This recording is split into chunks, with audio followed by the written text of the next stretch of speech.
Good evening. Thank you for joining us this evening for tonight's Village Committee meeting. Today's December 11th, 2017. We'll call this meeting in order at 7:30. Call the roll, please. Trustee McGreal has notified me that she is absent today. Trustee Dalzell? Here. Trustee Pierce? Here. Trustee Zielinski? Here. Trustee Juarez? Here. Trustee McLaughlin? Here. Mayor Ryan? Here. We have a quorum. Thank you. Please join us for the Pledge of Allegiance.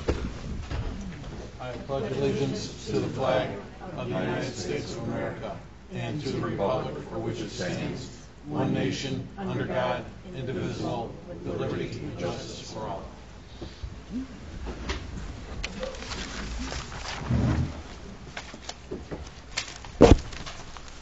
We have officer reports, starting with myself. I have a few notes.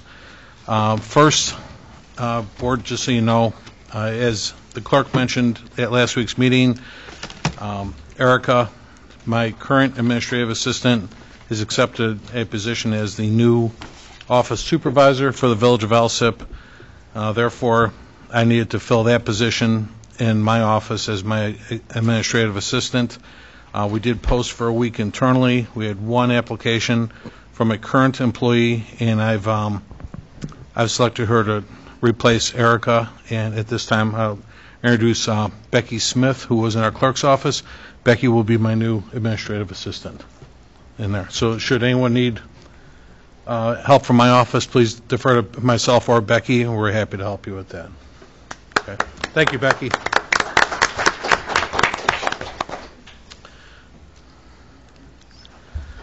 Next, I had first. I want to thank everyone for a great job this past Friday night. It was a little bit cold out, and obviously we had no say in that matter. My assistant Erica and your committee with Holiday and Pulaski did a wonderful job. I tell you, everybody from Public Works, Mike, I know you guys really worked your hard in putting that tree together. Murray Weiss over at FIM donated a 40-foot tree. And just to give everybody an idea, too, the street poles are only 32 feet tall. That street was 40 feet tall. So that's a beautiful tree that we have out there. It stands proud. Police and fire did a great job protecting our safety and the programs that they were operating at the same time that night. We had the Prairie Junior High Choir and their band out there playing. They did a wonderful job to kick off the evening. And we really want to thank all the donations as well that came in. Erica, they were strong this year from the business community, and we're sending out thank yous to everybody this week for all that as well then too. So that was really very nice.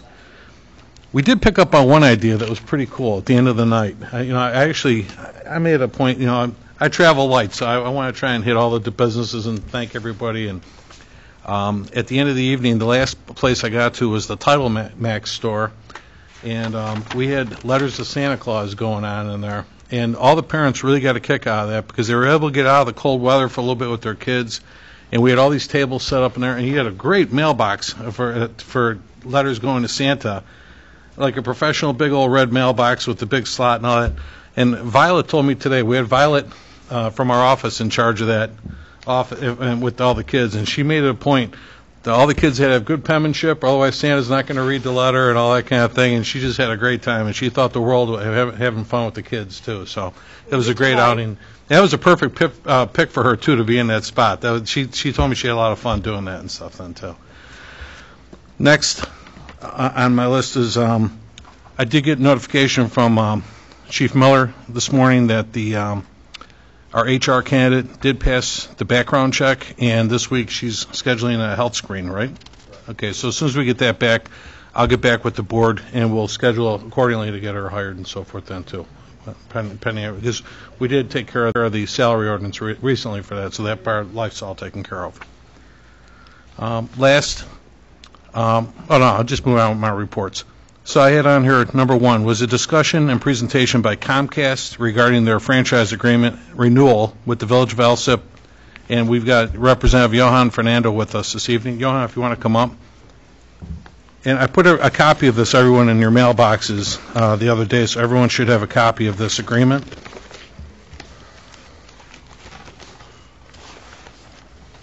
You know, if you would, because we record all these, can you grab one of those microphones? And you got to put it kind of close to your mouth when you talk.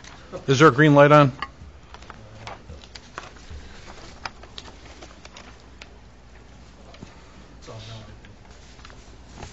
Okay.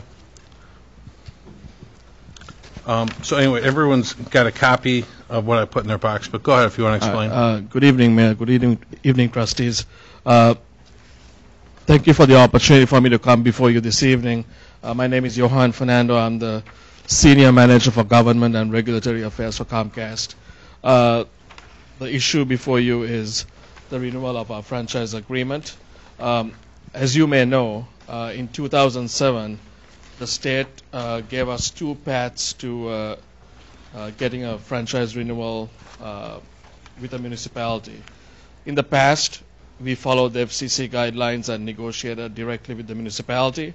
But in 2007, an option was given for us to file some paperwork with the state and then be allowed to serve a municipality. We have chosen to negotiate directly with the municipality on these matters, although going to the state is always an option.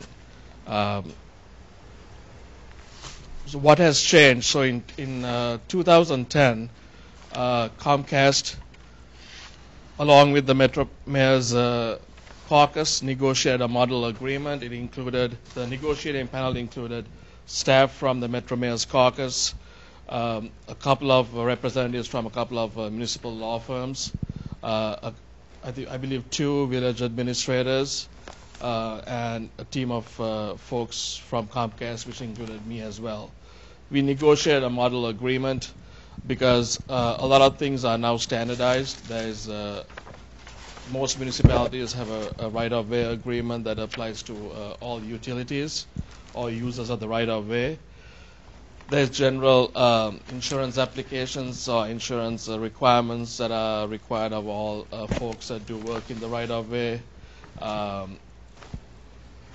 so on and so forth. So this agreement that's before you is based on the model agreement that was adopted by the Metro Mayor's caucus. Right. There aren't a whole lot of differences, if any, from the previous agreement.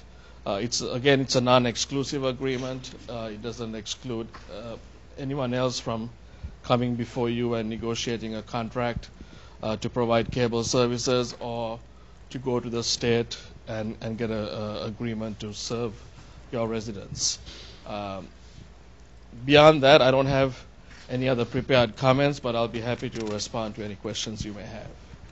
Board, just so you know, too, I had met with Johan a few weeks ago to get him on the agenda, and as he mentioned, the Metropolitan Mayor's Caucus helped negotiate the franchise fee that's being capped at 5% from the total revenues generated in our community. And Johan, can I ask you, I don't want to disclose these numbers if I shouldn't. Are these public numbers? Yeah, it is. The total number of Right. revenues we provide to the city. Right. Yeah, it's public. Okay. So typically, we bring in franchise-wise, we're bringing in, these are quarterly statements we're looking at from last year here, is roughly $53,000 per quarter. Does that sound accurate? That's with right. you? Yeah. Right. It's about 215 to 220,000 a year. Exactly. This is about $220,000 a year we bring in franchise fees. And that's a maximum. I mean, the percentage is a maximum permitted by law. Exactly. And I did check, and it might be within a few dollars, but we also bring in a franchise fee as well from, let's say, like AT&T. There's a couple of vendors out there. You and I talked. Right now, DirecTV, the Dish people, they're not compelled to do this just yet, but there's legislation for that, right? Yes. Okay. So for right now, nothing comes in on the Dish provider, but there are franchise fees being generated from both Comcast and AT&T at this point then, too. So this is, Comcast request that we renew the franchise agreement with them. And again, what's the window on this? How often do we do this? And 5 years? So the earlier one was 10 years. We are requesting 10 years again on this one. It is. I apologize, right, because you said typical. Okay.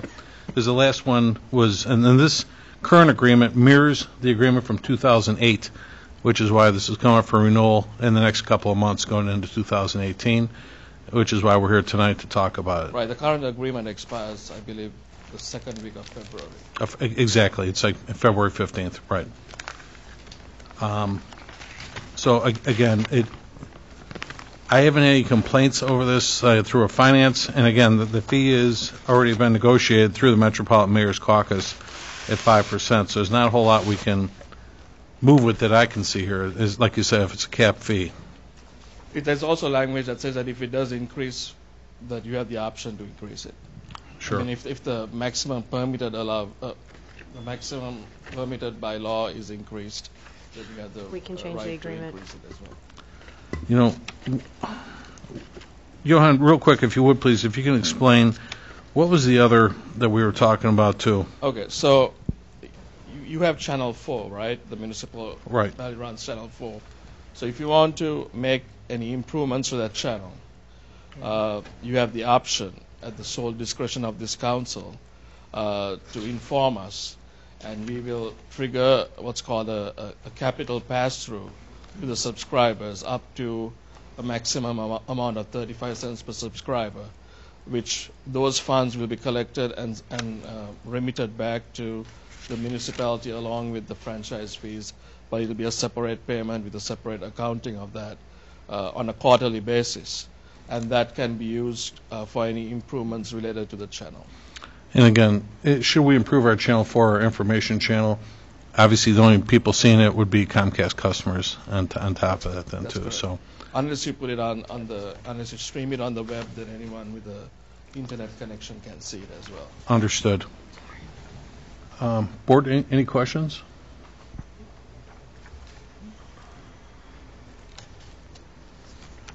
Trustees, any questions over here? No? Johan, thanks. I appreciate being here this evening. Should they have any questions, I know this paperwork kind of speaks for itself. The agreement does.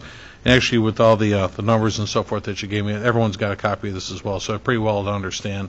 But thanks for being out, and then I'll keep you informed. We'll put this on an upcoming agenda for approval then, too, okay? Thank you. This is only a committee meeting tonight, so we just bring up topics. That's it. Okay. Mr. Fernando, do you have a business card, or would you like to sign in? I'm sure I'll do my business. Thank you. Next, number 2 on my Thank you very agenda, much. we had the presentation by Aaron Fundich, Robinson Engineering, regarding the participation in the Southland Water Commission. And just as a reminder for the record, too, for the public, currently Robinson Engineering, we utilize their services 99% of the time around here for all of our engineering needs at this point. So you're not a new company, you are an existing vendor to us right now yet, too. So, go ahead, Aaron. Thank you, Mayor, as well as the entire Board of Trustees for the time this evening. I'm also going to thank Johan for warming up the microphone, because I probably wouldn't have turned it on as There you quickly go. as he did.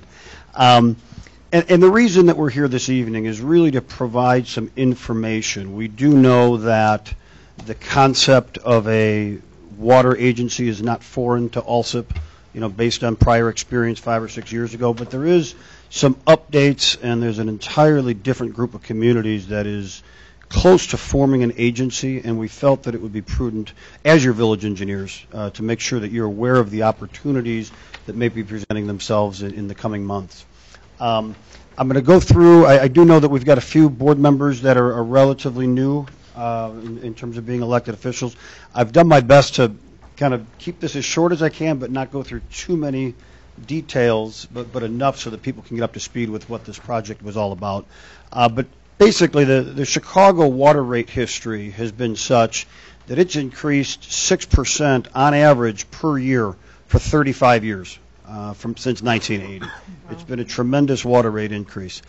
As recently as 2006, the wholesale water rate that Chicago sold to all the suburbs was only $1.33 per 1,000 gallons. By 2015, it was $3.82. It's basically tripled in a decade. And what that means, what that's meant to Alsip, based on your average water use, you used to spend a decade ago about $7,000 a day in wholesale costs to Chicago. That number's up to $20,000 a day. Per year, that's about $5 million a year more than you paid in wholesale water just a decade ago. These type of rate increases are exactly what prompted numerous communities here in the south suburbs to form the South Suburban Joint Action Water Agency back in 2011. We're going to go through a little bit of that, realizing that it was unfortunately a failed effort. But These exact same issues are what prompted South Suburban mayors and managers to create a task force back in 2015. And as a result of that, there's been a little bit of new momentum toward looking into this a little bit further. In 2015, when South Suburban mayors and managers established this task force, it was really an accumulation of information effort. There are numerous communities who get water directly from Chicago, just like Alsip does. There are numerous communities that have middle communities along the way. Some buy from Harvey, others buy from Oak Lawn, some buy from Chicago Heights, some buy directly from Hammond, Indiana. There's a whole lot of different water situations, but the common theme is everyone sees these rates going, just in a skyrocketing fashion over these last several years. Some of those very same communities have contracts, long-term contracts, that are coming due within the next 5 to 8 years. And so they're starting to plan early about how they can best control these costs going forward.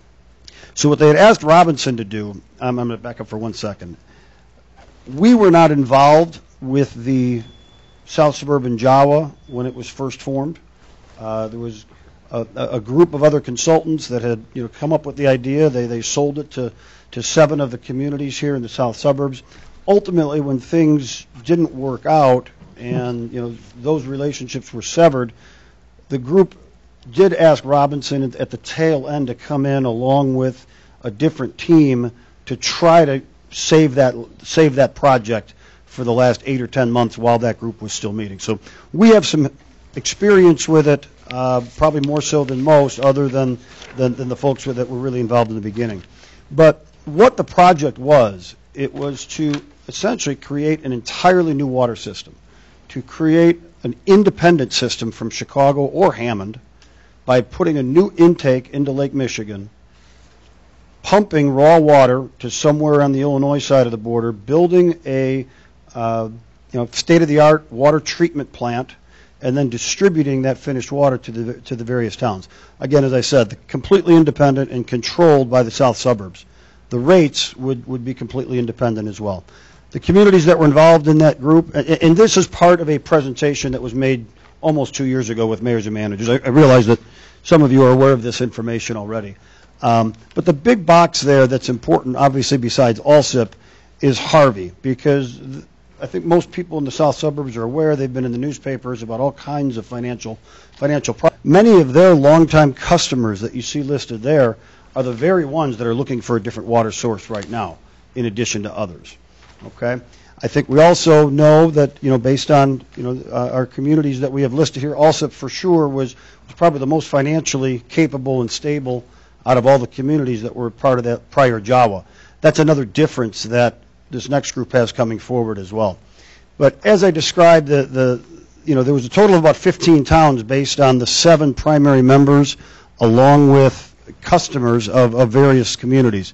And basically, it was to build this new line from Indiana over. Why did it fail? I think there's multiple reasons, and I don't want to beat up the prior group that was doing the planning on that prior project, but it was ill-advised early planning from the very early onset.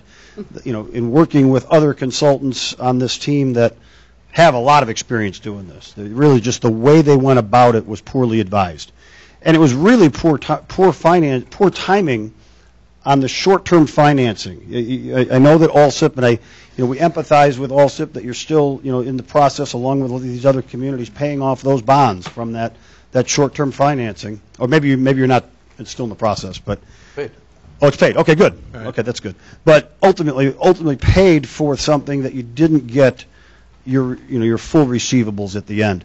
I think a big part of that was that the group was steered down a path that ultimately was not going to succeed for a variety of reasons. The timing of it, prior to having an agreement worked out on the Indiana side of the border with a water source, was really the big thing that drove the poor timing of that, as well as the insufficient dollar amount in that short-term financing. But the other big key and the big reason and the most important way to make one of these work, as the DuPage Water Commission has made it work, and the Central Lake County JAWA up north, and the Northwest Municipal JAWA has made it work, is the execution of long-term water supply contracts. That's a step that the prior entity didn't get to, and obviously then the financial and regulatory issues with the largest member were big reasons that it didn't work out. All that being said, there are clear takeaways from that project that were very evident. And this is, I think, what the South Suburban Group is really grasping onto, that it is the only feasible mechanism for the South Suburbs to control its own destiny with respect to water costs. Also, that the project is financially and technically viable. In terms of will that project, if enough communities were to stay with it for the long haul, provide the water rate benefits and the savings that were projected, we're very confident that yes, that would be the case.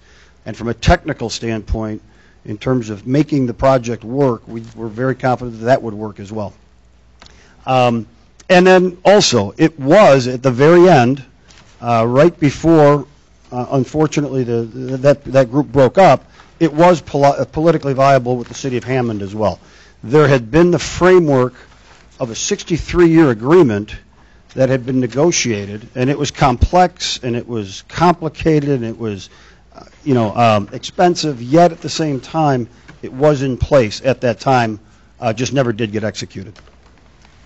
Some of the silver linings especially for communities that were part of the first effort, is that a portion of the prior work is actually reusable in many ways because of so many of the lessons learned, as well as the specifics of the right-of-way agreement with Hammond and a lot of the other elements of agency bylaws and so forth.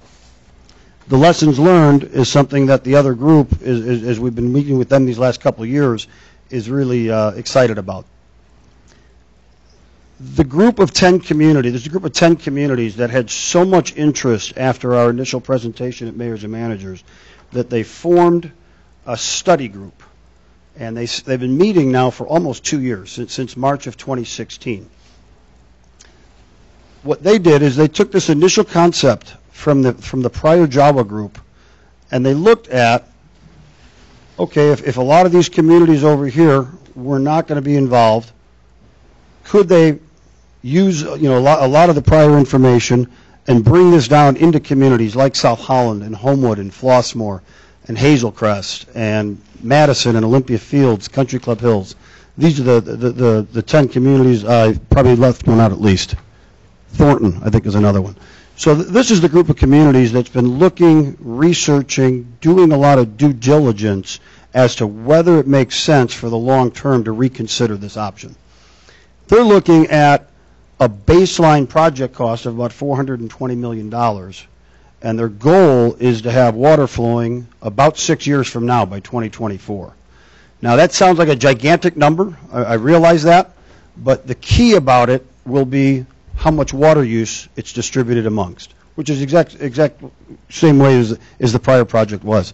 This group of 10 towns did sign a letter of interest to the city of Hammond back in April of 16. 10 mayors signed that agreement, or excuse me, not an agreement, the letter of interest.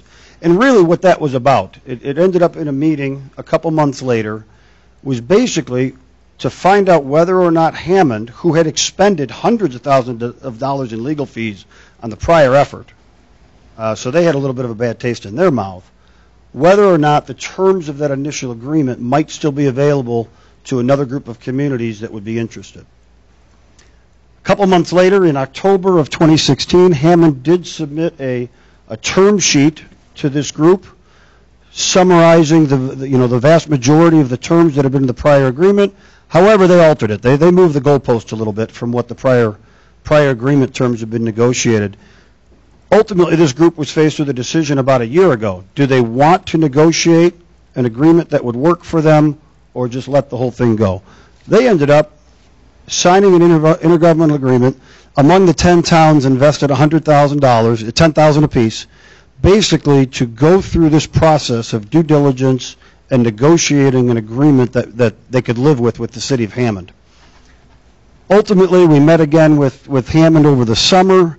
3 more mayors from the Illinois side joined that delegation over there. And as of October, just a couple of months ago, we are at a point now where there's an agreement that's been negotiated in principle on a 75-year deal with terms that are superior to the prior agreement. It guarantees significantly lower rates than Chicago over the lifetime of that agreement, as well as having positive steps toward additional features that could be negotiated. One is a volume discount for the amount of a transfer fee that Hammond was going to collect per 1,000 gallons. If there's enough communities on this project that join in, there would be a volume discount over 25 million gallons a day. There's also a different change that didn't exist in the prior agreement, where Hammond will consider allowing some of its existing customers to ultimately join this group in the future. That's a very big point for this group. So as we look at the rates, Chicago is currently at 388 as of 2017. Now, this is a presentation that I've modified for the other group. But Harvey, who serves Homewood and Flossmoor and Hazelcrest and East Hazelcrest, they're up at 434. And then Oak Lawn serves some of these other communities. They're up even higher than that. Even another entity trying to get in the race is Chicago Heights to serve Hammond water to a lot of these towns. It's somewhat of a free-for-all in terms of all these towns considering their best options. So we're looking at all these options, and as we just apply an average CPI of 2% between now and 2024, that's just establishing our target rate. CPI could be 3% like it historically has, but we're trying to be conservative at 2%. That basically the target rate that this project would need to bring in would be to have the project built and be able to serve water at somewhere between 446 and 535 per 1,000 gallons in the first year. Because it doesn't work for these communities to bring it to their constituents unless it can be at or Chicago's rate or their existing supply rate in the very first year. We know that it'll be much cheaper over time, and I'm going to get into that in just a second. So this baseline project that we've talked about, $420 million, we've conservatively financed it at 5% over 40 years. But what that pencils out to, if we get 20 million gallons per day, is $4.15 per 1,000 gallons, which is almost 10% cheaper than what Chicago's projected to be in 2024. There's a lot of variables involved here. It's a very complex arrangement, but interest rate, water usage, and construction costs all play into what that final rate would end up being. And as we look at over time, and again, this is modified from these other communities, you can see that over time, in year one, that $4.15 is cheaper. But look as you go further down, 10 years, 20 years down the road, it becomes significantly less expensive than what any of their current suppliers can provide.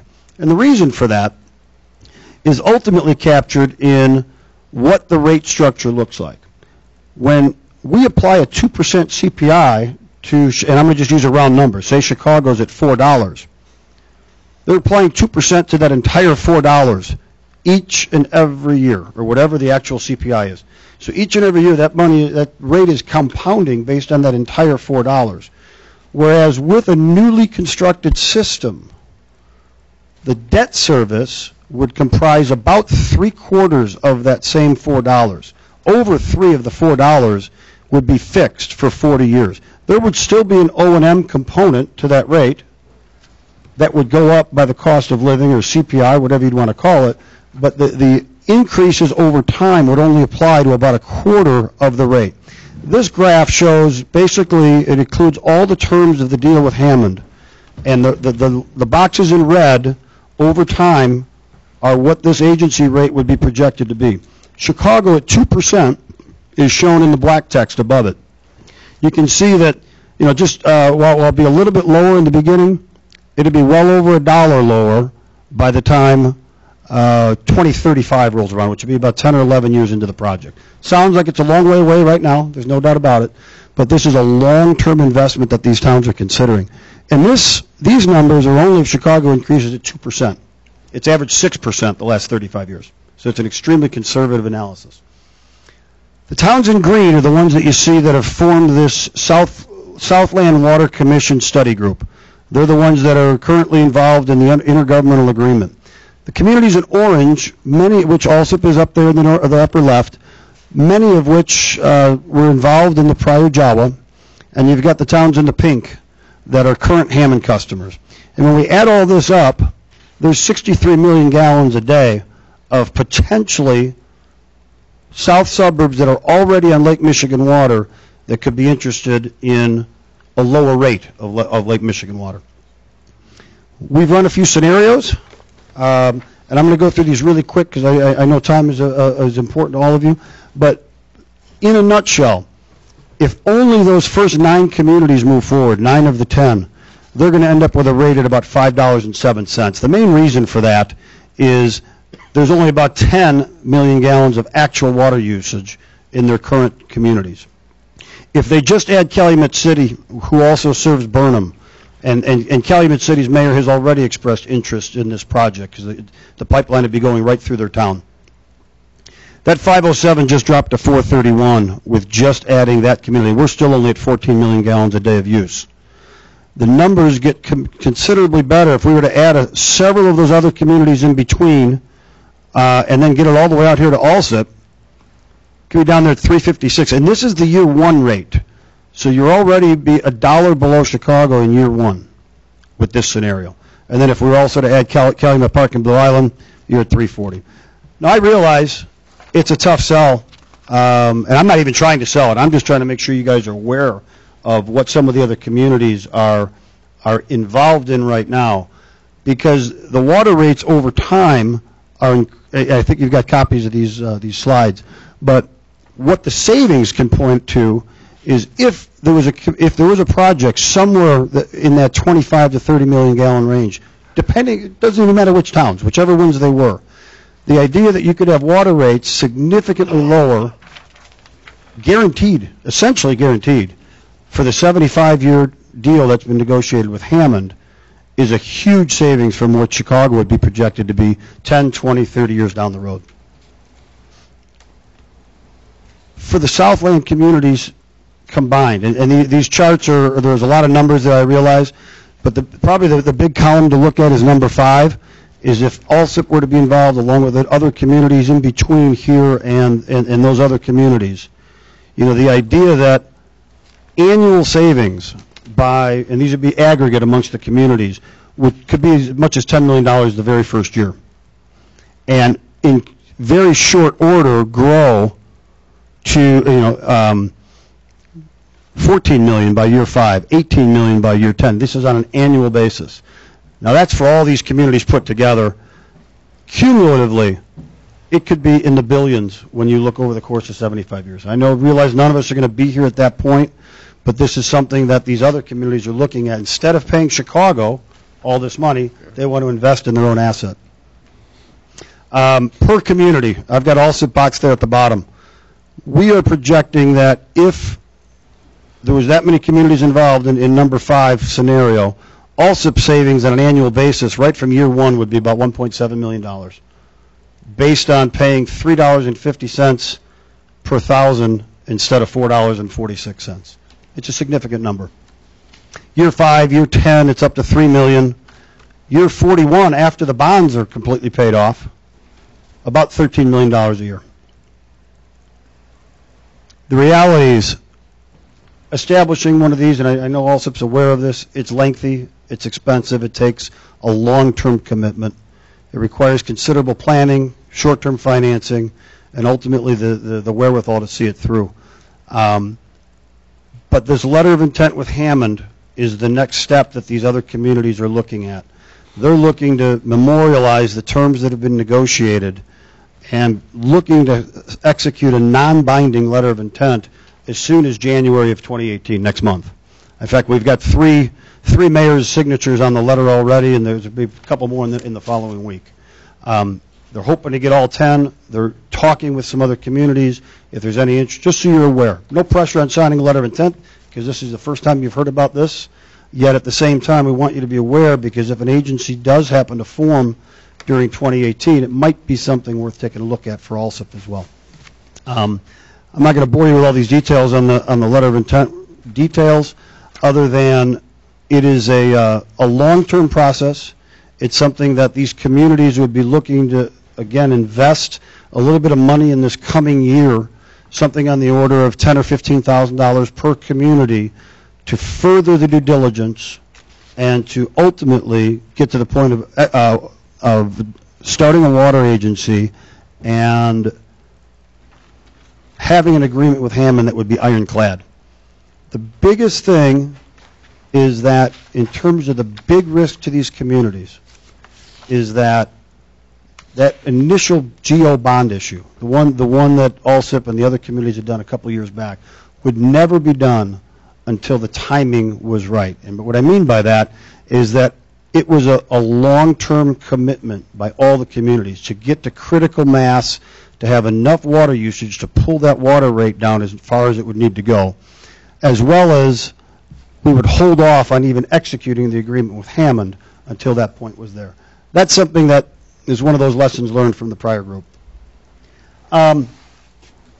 Some of the way, and I'm sure there's a couple South Suburban mayors that could speak to this part of it better than I can, but the idea of having a vision, and with, you've probably heard water's the oil of the future. It's been said a lot lately worldwide, and the idea that the Southland needs a win. This is the way these communities are viewing it, and I wanted to make sure you were all aware of this opportunity.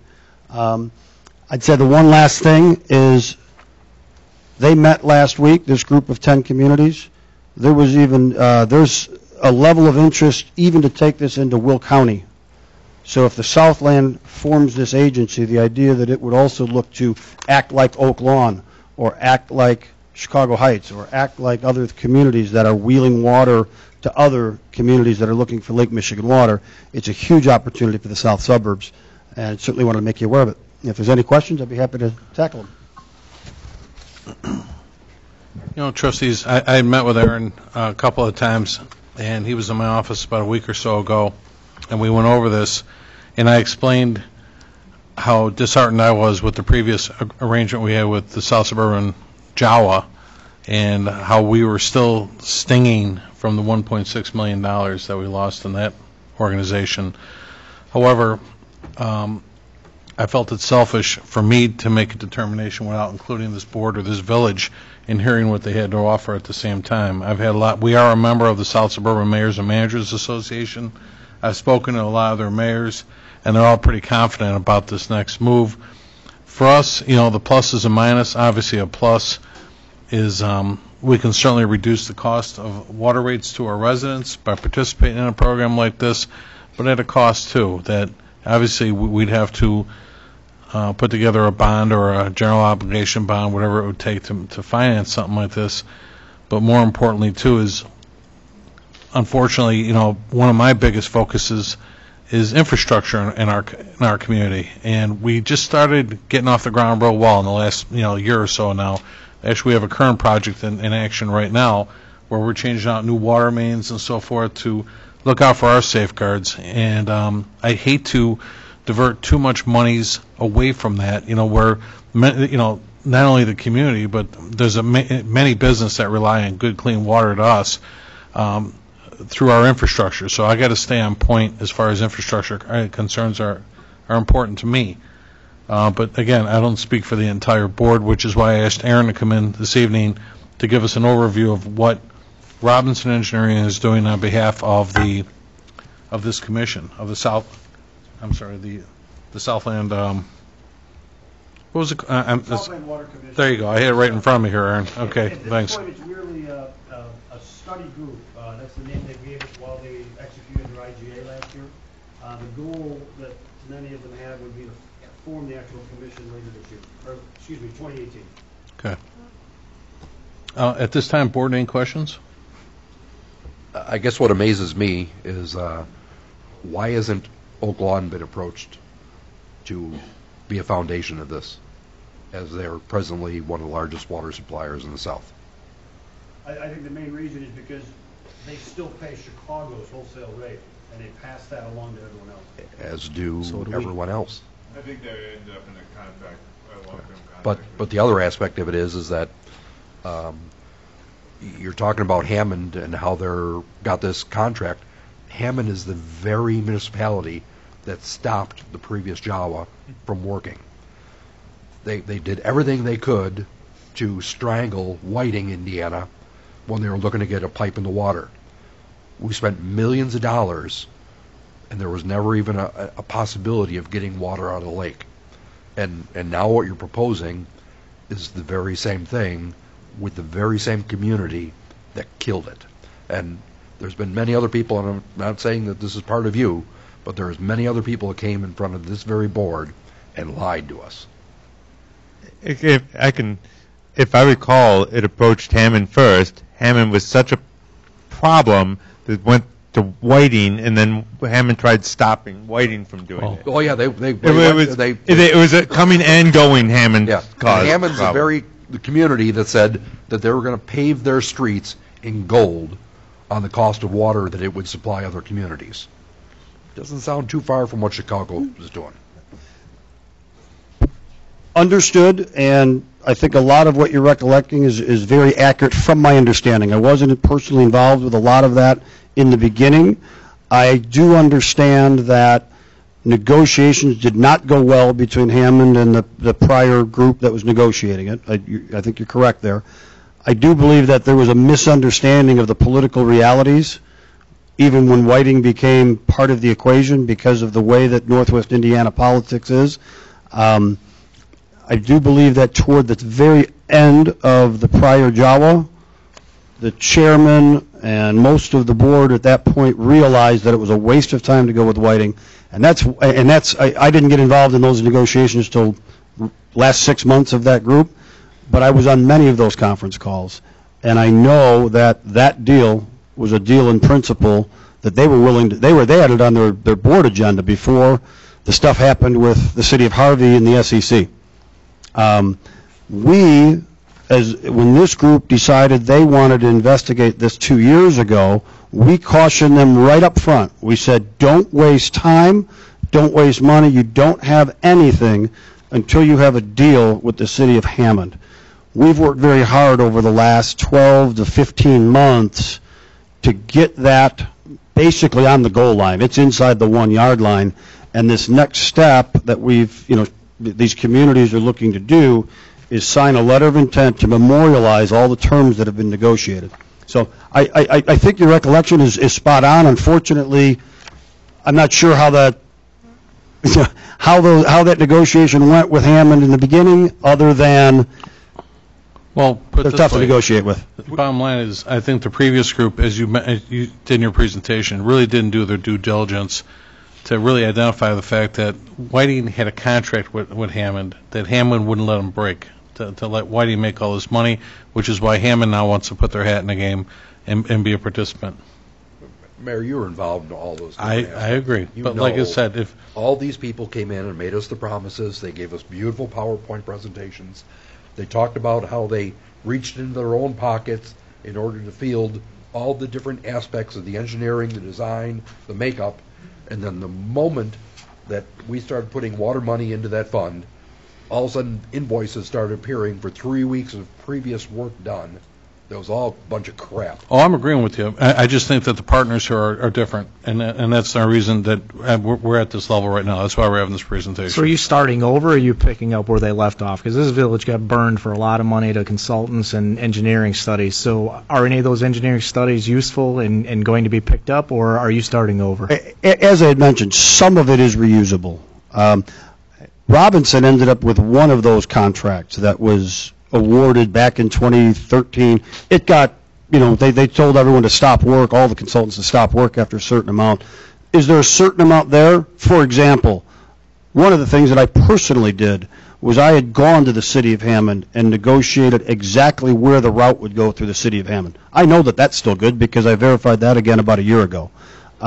There are certain aspects of what was done. There's a certain amount of, especially on the legal side, of all the legalities of negotiating that agreement, of forming the agency. All that is essentially reusable. Refundable to the prior agency? Yeah, I hate to say that, but all of that is actually the property of Alsip and 6 other communities, and you're not allowed to use that without the permission of Alsip. And the fact that you've been doing that isn't something you're allowed to do. Well, I would say I said potentially reusable for that reason. And the shame of it is that I saw work awarded, and I don't know if it was your firm or not, but they were doing soil tests for where they thought that the pipes would go.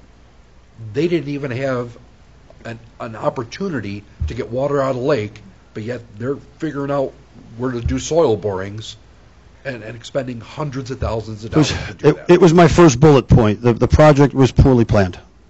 I don't disagree with you. And I, from my point of view, because I was part of that, it's because the vendors were already pre-chosen. They weren't chosen. It started with an engineering firm, just like last time, and then it went to an accounting firm that had troubles, and it went to bond firms and legal counsels, none of which was put out to bid.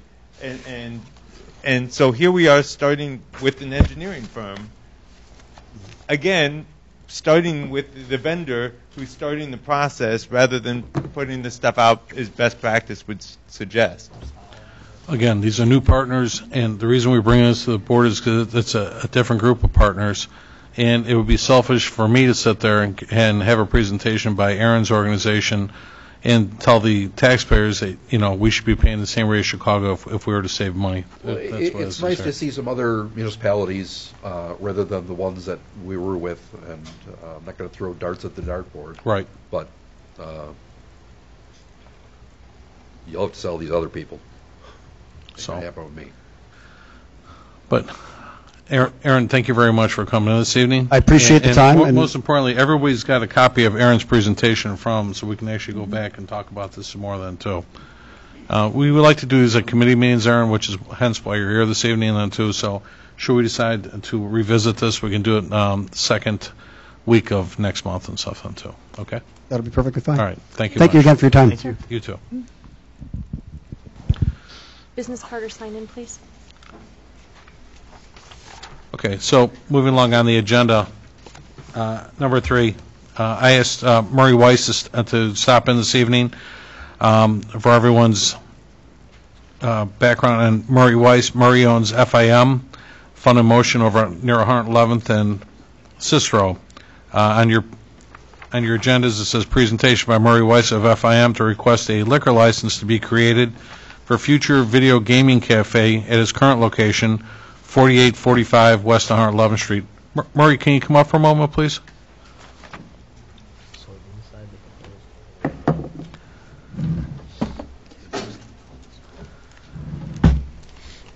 Murray, can I talk about the other venture that's going to be going in your building? Is that a signed deal yet? Or I won't use any names if I don't have to, but is that a done deal? Okay. Thank you. Thank you, sir. That's why this is actually going to be. Sir?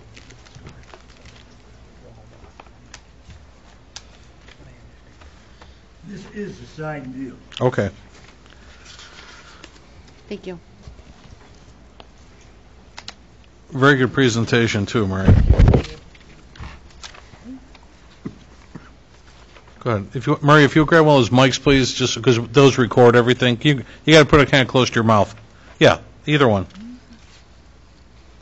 I gave you a drawing of what it's going to look like after it's been constructed, which will take some time. The project, as was discussed with the people that are running it, I am not going to be running it. I am the landlord. Right. I'm the landlord.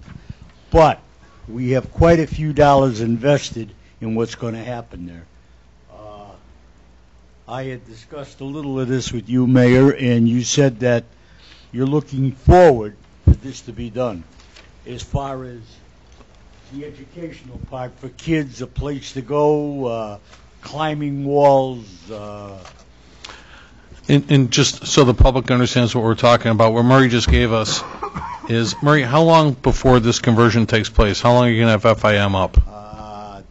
This thing is going to start probably in February of remodeling. Right. Merchandise that is going in here is going to be on the water in January. All of the parts and... Right. game rooms and everything else. Okay, and I'm just going to surmise. In other words, Murray, real quick for the benefit of the public, how long have you been at that location right now? How long is what? How long you managed that property right now? How long have you been at FIM over there right now? How about 1960 something? That's what I thought you told me. So since the 60s. I burned down there in 1975. Really? Okay. See, Murray's been at this location for over 50 years. And his intent, ladies and gentlemen, is to, in February, Murray and his business partner, they're going to close FIM, and you're going to redesign the majority of the property as Love to Play. So I talked to the architects a few months ago. Correct. And I just want to make sure you have a done deal with them. I don't want to blow this, and you've got this on here. So Love to Play is an indoor kids facility, not necessarily like a Chuck E. Cheese. There will be no liquor licenses or anything like that in there, but they do have rooms that you can rent for individual parties and whatnot. It's basically like we're familiar with the Jump Zone, that kind of organization. This company is actually based out of California, and that, as you said, that's where everything's going to start shipping come maybe February, March, when they're going to start moving materials our way, toward you. Most of the materials are coming out of China. Okay. And I don't have all the particulars of what's going to happen, but there's pictures there. Right. Of what it's going to look like in the game rooms and the teaching rooms and all the other stuff for the kids. Exactly. And I was told they're actually looking for some corporate sponsors for different things, which is all good things. The reason, ladies and gentlemen, why Murray's here this evening is while they developed that, let's say the east parcel of his existing properties, the west side of the building has Charter Fitness. Murray would like to establish a gaming cafe in between the two, right, Murray, is how you explain it to me? Correct, and you'll find that on your last page over there. Okay. The layout of where it will be. Oh, it's nice. And hence, this is why we're here. That's why I asked Murray to stop in this evening. One thing I want to make clear, and this is part of number 4 on your agendas too, which I had on here a discussion regarding the same for a couple of other previous existing, I don't mean to say previous, but existing businesses, is that, I like the idea of supporting expansion for business, and which is what you're doing. You're trying to expand your business. And Murray's I heard you might be talking to the mobile office park behind you. You're interested in trying to purchase more parking and everything else. Already made an offer. You did. Excellent. Okay. Because the realtor was in here talking with me recently and said you made an offer on it and stuff then too, so that's great.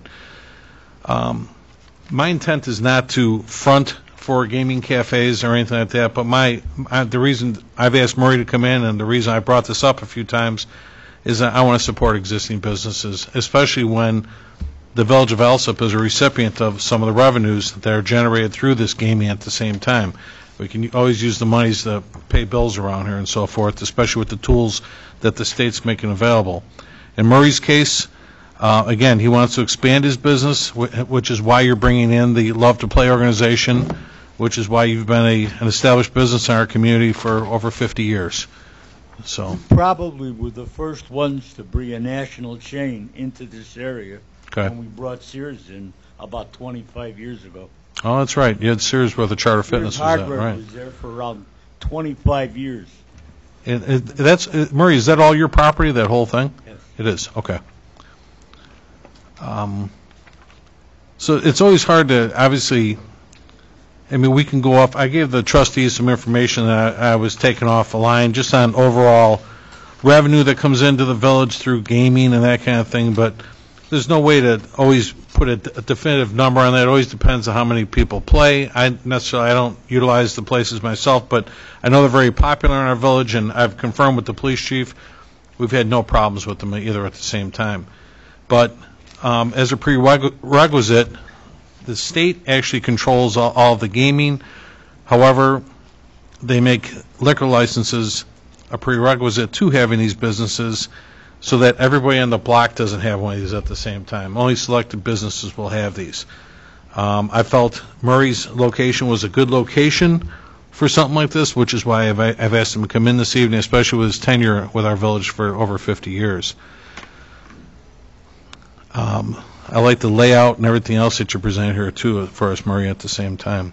Anything else that you wanted to add? Anything else you want to put in there? Announced that Right. the other project, which is more important than the poker, The gaming, right. the gaming project, the other project is much, much. Oh, absolutely. And I've gotten a lot of feedback from the community. A lot of the families are looking forward to this thing coming down. I brought this up at a committee meeting a few months back when I met with the architects when they came in and so forth. So no, it's a great project. And this really just complements, something in between the two. So you have something for families on one side, something for the adults in the middle, and then of course you got a gym for everybody and a charter fitness then too at the same time.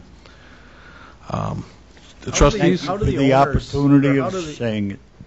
Yeah, go ahead. Trustees, any questions? If I can add, how do the owners of this children's plaything, how do they feel about having a liquor and gaming right next to their, where all these little kids are? How do they feel about it? This is going to be on the far end of on the east end of it. There's 1,000 Right. square foot, which will be cut out of it. And I really can't answer that question because it hasn't been brought up. So they don't even know that part They of the don't plan know, is they that. don't know that I'm trying to get the license, but it has nothing to do with that operation. That will not have liquor. And I really don't know how much liquor they use in these places. Sometimes maybe never. It's just the idea that the state makes you have I it and understand so forth, that, so so. I'm saying it's not a place where you sit and drink, as far as I saw No. in researching it. And I don't think the people that are going to lease this place, who they've already signed leases, and there's a lot of money put up in buying materials and preparing for this. So I really don't think they would object. Certainly it's not. This would be a personal thing against that operation. It would be mine. It has nothing to do with the people that are going in there. I don't know that even as a board, we have the right to decide who goes next to whom and things like that. Just a either, question. so.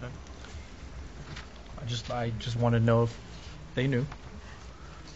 So it looks like, based on your plan here, that it's going to be accessible from FIM? No. No? No. Okay. That's boarded up. That's a separate room, separate Okay. door, and a separate washrooms and everything else. Okay. Will not be part. It just And allows FIM, a second exit. That's an egg. and if it had to have a second exit, Right. it's very easy to do because it's on the end of the property and a door can be put in. Right. If it needs two exits, but it'll be 1,000 square feet. Maureen, we may revisit this at another upcoming committee meeting if necessary, because I know we're going into the holiday season right now and so forth, so I know a lot of times things like this aren't determined immediately. I think a lot of times the trust, I don't want to speak for all the trustees, but I have been one for 6 years prior. A lot of times it takes a couple of weeks to digest something like this after you read into it, and we give everybody a chance to come back with any questions after which then too. Leaving tomorrow morning for Florida. Are you? I'll be back by the end of by Christmas Eve. I'm coming. Oh, not a problem. Well, you have a good trip, and I'll certainly check in with I you. thank you for the opportunity. You too, sir. Mr. Weiss, would you please sign in on the paper below your briefcase? Thank you, sir. Thanks for coming in too, Murray. And again, just to finish up what I had there, folks, under my report, like I said, number 4, I had discussion regarding the same liquor license to be created for both George Pappas and Ms. Fakori, thus capping all these requests with these two and Mr. Weiss's request at 3. Again, I'm not fronting for any of the organizations. I just feel that the revenue share is something that the village greatly needs, and we haven't had any problems with these venues either at the same time. So we can certainly revisit that. So, Mayor, your intention is to have these on the agenda for a vote next Monday night? Not sure yet. Let's put it this way: we're here in committee right now. Would you like it to be on there? And Trustee, I was going to say too. You had asked about separate. possibly separating. I don't have a problem with that. If you want to separate those, we can do that. Sure. You want to do that? Okay. And should anyone, we've already had obviously we've had presentations by all three. We can certainly put one in for Mr. Weiss's as well. However, this is really a heck of a complex that he's getting involved with. If everyone would like to wait a little bit on that, I don't think that'd be a problem. Would you be open to having a public hearing, Mayor, like Orland Park is doing on their game? We already have gaming. They don't, of course, but they have actually had two public hearings because of the overflow of the amount of people that had an opinion on this. I mean, would you be willing to have the people of this village come and give their opinion on what we want this town to look like? What would be the purpose of the meeting? Well, I mean, you're saying cap it at 3, and you've chosen these 3. At cafes, right. Yet we had Mr. Patel from Red Roof Inn, who we said, you know what, fix your place up and then come back and we might consider it. We also had, the gentleman from Fun Time Square, who we kind of just dismissed because it was a place where children play and batting cages and what have you. Yet this the location of this facility, which I think is really neat, and I really think is something the village needs, being touching the gaming cafe, I don't really see how that's too much different. So it just looks like we're cherry picking here what we want to do without really having the conversation like we discussed. What do we want this town to look like? Do we want to have 20 cafes? Do we want to set an ordinance that says, you can't have them in units that are touching, or maybe you have them 500 feet apart, so that ultimately we don't look like Las Vegas, with gaming cafes up and down Pulaski and Cicero. Certainly, these organizations have a choice, and their choice is to expand on their existing businesses. These are not new people coming in to compete against an existing business.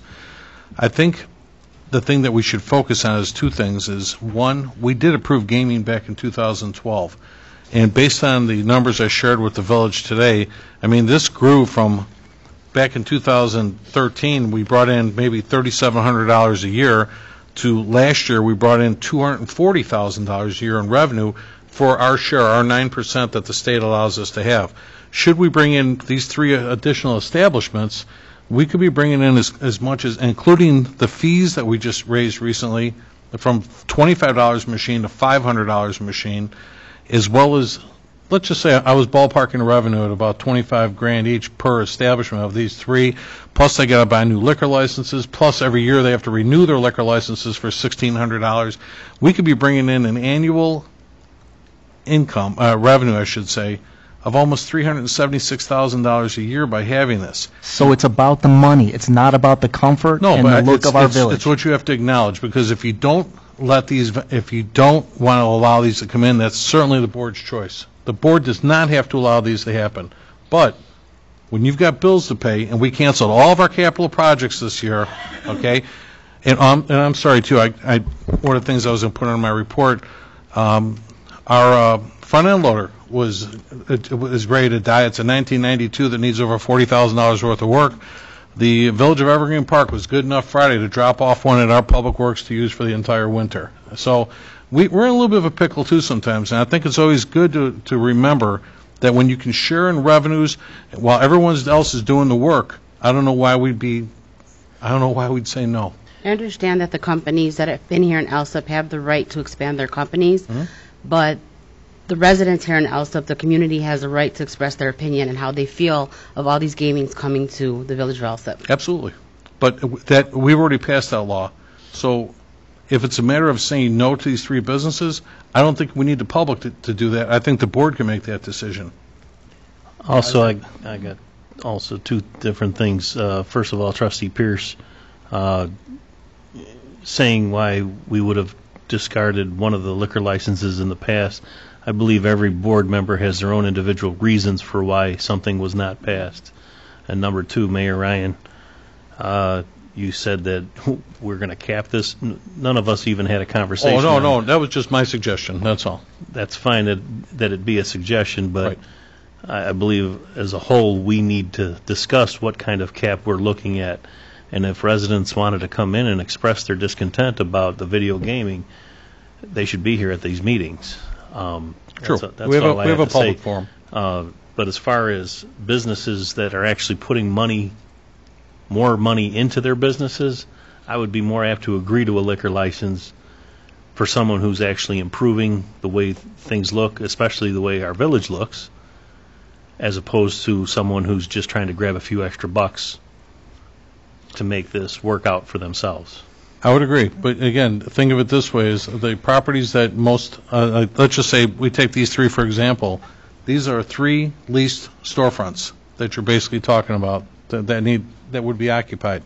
And should you not put in something like this, certainly any business is a great business, but not all generate revenue. So you're basically back at the sales tax that you're not going to get. So you're guaranteeing that by... I'm not guaranteeing anything. You're assuming or insinuating that by increasing the amount of game terminals in this town that it's going to increase revenues. Yet some of us that have discussed at these very meetings that we've gone to these gaming cafes, and I've gone inside and I've seen 5 chairs empty, at 8 o'clock at night. Are we just basically pulling from the same pool of people? And how are the business owners that already have gaming going to feel about us saturating the town with more terminals? Well, that was the reason why I said I would only support existing businesses. And this is public knowledge. Anyone can go on the Illinois Board of Gaming's website. You can see exactly how much revenue is generated per venue. So there's this number or our assumptions are not guessed upon. I know what you're saying. It seems like they're not very busy, but I don't know why the state would reveal that they're generating this. And we've seen newspaper articles and so forth that show the financial stream. Now, if these folks, if this board were to say no, certainly all of the surrounding suburbs around us would be happy to have their business. Right now, Oak Lawn, in the past 10 months, took in $555,000. Chicago Ridge, I believe, took in just over $200 and some $1,000. Blue Island took in $184,000, and Crestwood brought in $332,000 in the first 10 months of this year. They can move to any one of those locations, but what they're doing is they're moving. In Mr. Weiss's case, he's trying to locate something on property that he owns.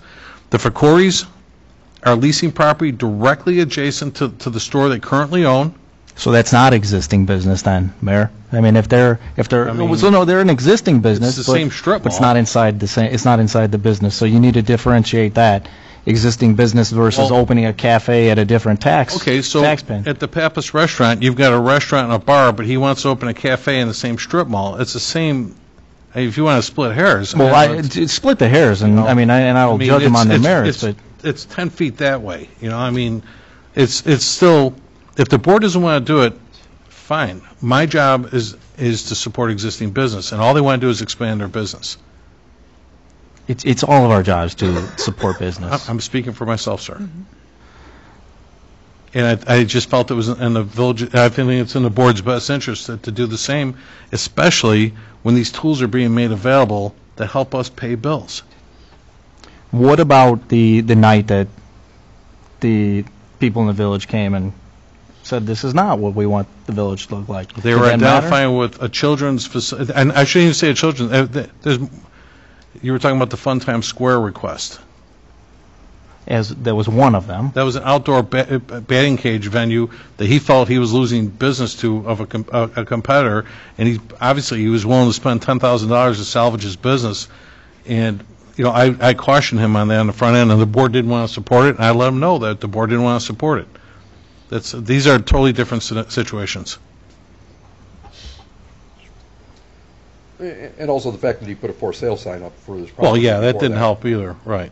And this is where I was going with the way I make my decisions. If a place like Funtime Square isn't going to be putting money back into their business to make their place look better and possibly get more business that way, I can't see a short-term thing of video gaming helping. I think it would just be us wasting time with a liquor license and stuff like that. But that's also us saying no to an additional, what could be $125,000 a year in revenue, too. But by the same token, what this gentleman here is doing, Mr. Weiss, he's renovating an entire, or letting a Right. renter come in and renovate the entire area, I wouldn't have a problem with that one. But that request, as well as even like over at the liquor store, I can't discuss their numbers, but, they're very strong revenue producers through taxes to this village. And I think they need to be recognized for their efforts to our village in that type of business. But also to Mr. Pierce's statement earlier, we did sort of give the folks from Red Roof a short period of time to turn things around, and I do believe he has. Well, that's going to be. Has been going in that direction, and I believe we should be given one of the businesses that we made this. I like him as well, but like I said, that wasn't just a cafe. That would be a component of his hotel. Exactly. These are cafes. These are standalone cafes, and that's where my conversation's at. If somebody came in and wanted to open a restaurant or a bar, and we gave them a liquor license to serve a beer or a glass of wine in there, or whatever the case was, and they wanted to pursue a gaming license, well, that'd be up to the state of Illinois. It's out of our hands. But right now, the village of Alsip has no available liquor licenses to give, which is why we're having this conversation. And like I said, this is more than just the revenue. It's about supporting existing businesses. Mr. Weiss in the village for over 50 years, the Pappases for 45, and the Ficoris for 16.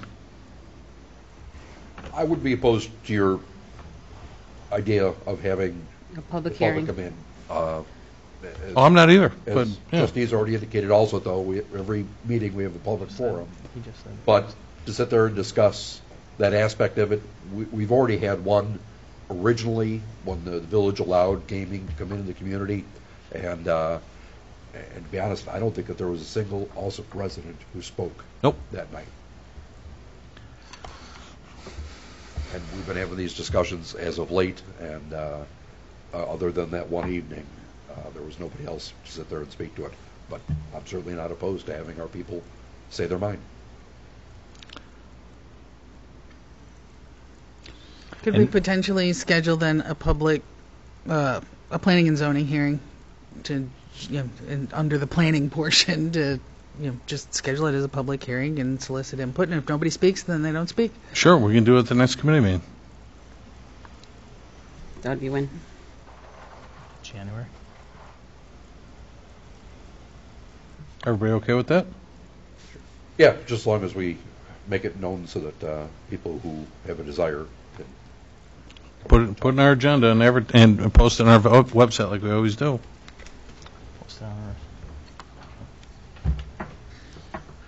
All right, any other questions? Okay, thanks again, Murray, for coming in, okay?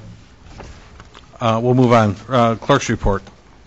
Thank you, Mayor. I have the presentation of the minutes of the August 28th, 2017 committee meeting.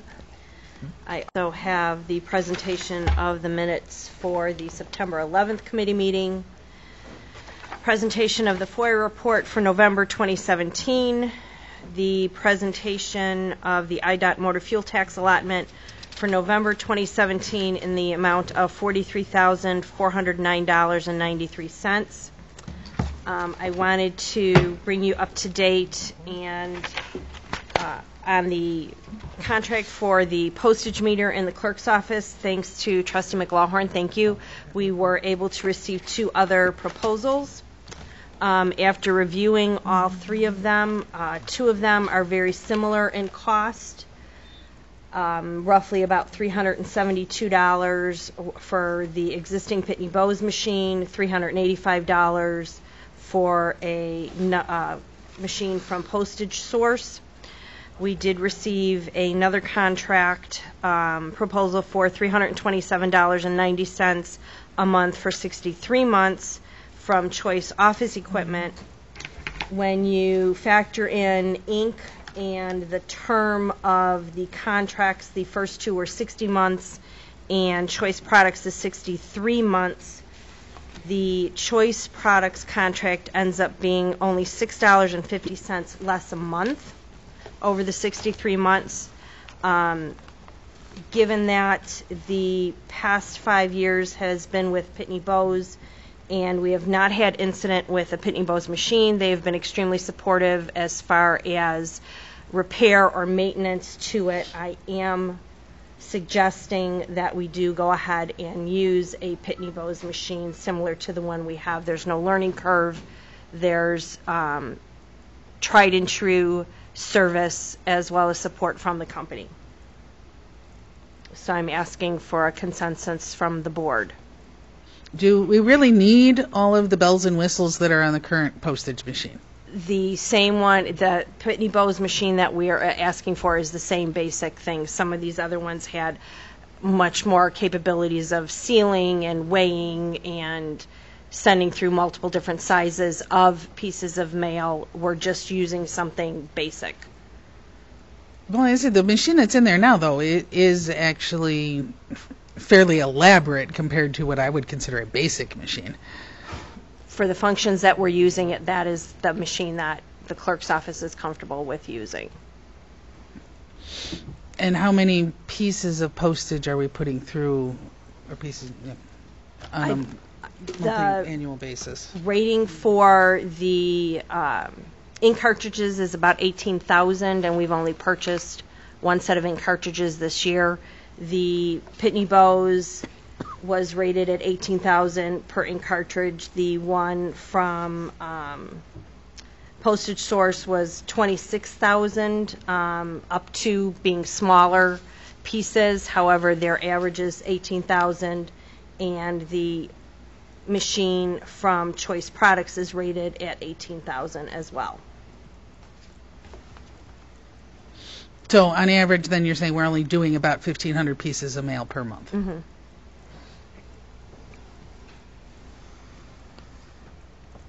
So I'm just of the opinion that the machine that we currently have is beyond what we actually need. It might be nice, and we might like having it, but I think it's more of a want as opposed to what we actually need. None of these companies came back with anything on a smaller portion.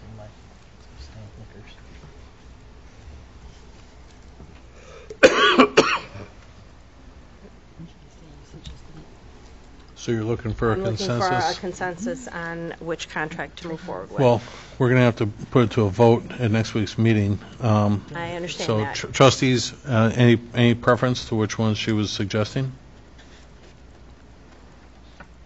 So it was the Choice, the Pitney Bowes, and what was the other one? Postage Source. Postage Source. Yeah.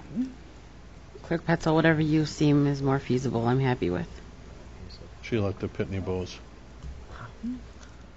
I'm not happy with any of them, so. Okay.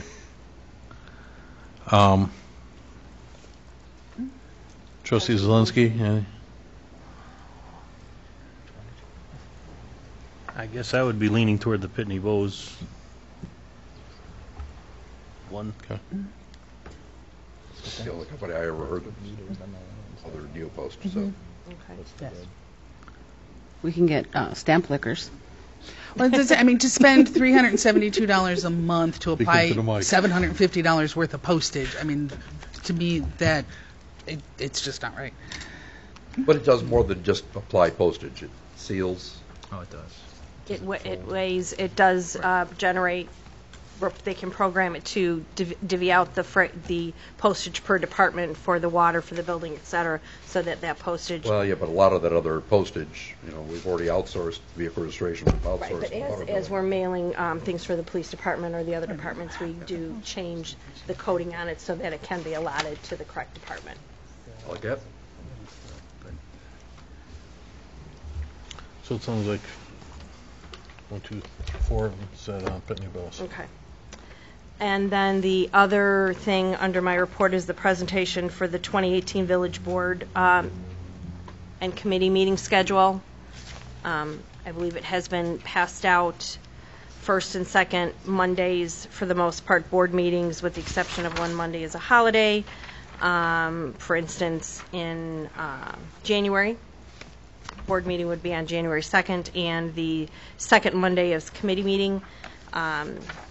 In reviewing the dates, the only thing that I see as a potential issue would be the July 2nd board meeting, based on this past year's experience of not having a quorum because of the holiday. So, and that is all I have, Mayor. Okay, thanks. Public forum. We have a presentation by Marcia Cloughan from A.A. Jacobs Supply. Hi, Marcia. Thanks for your patience. Sorry, I know it's a busy evening.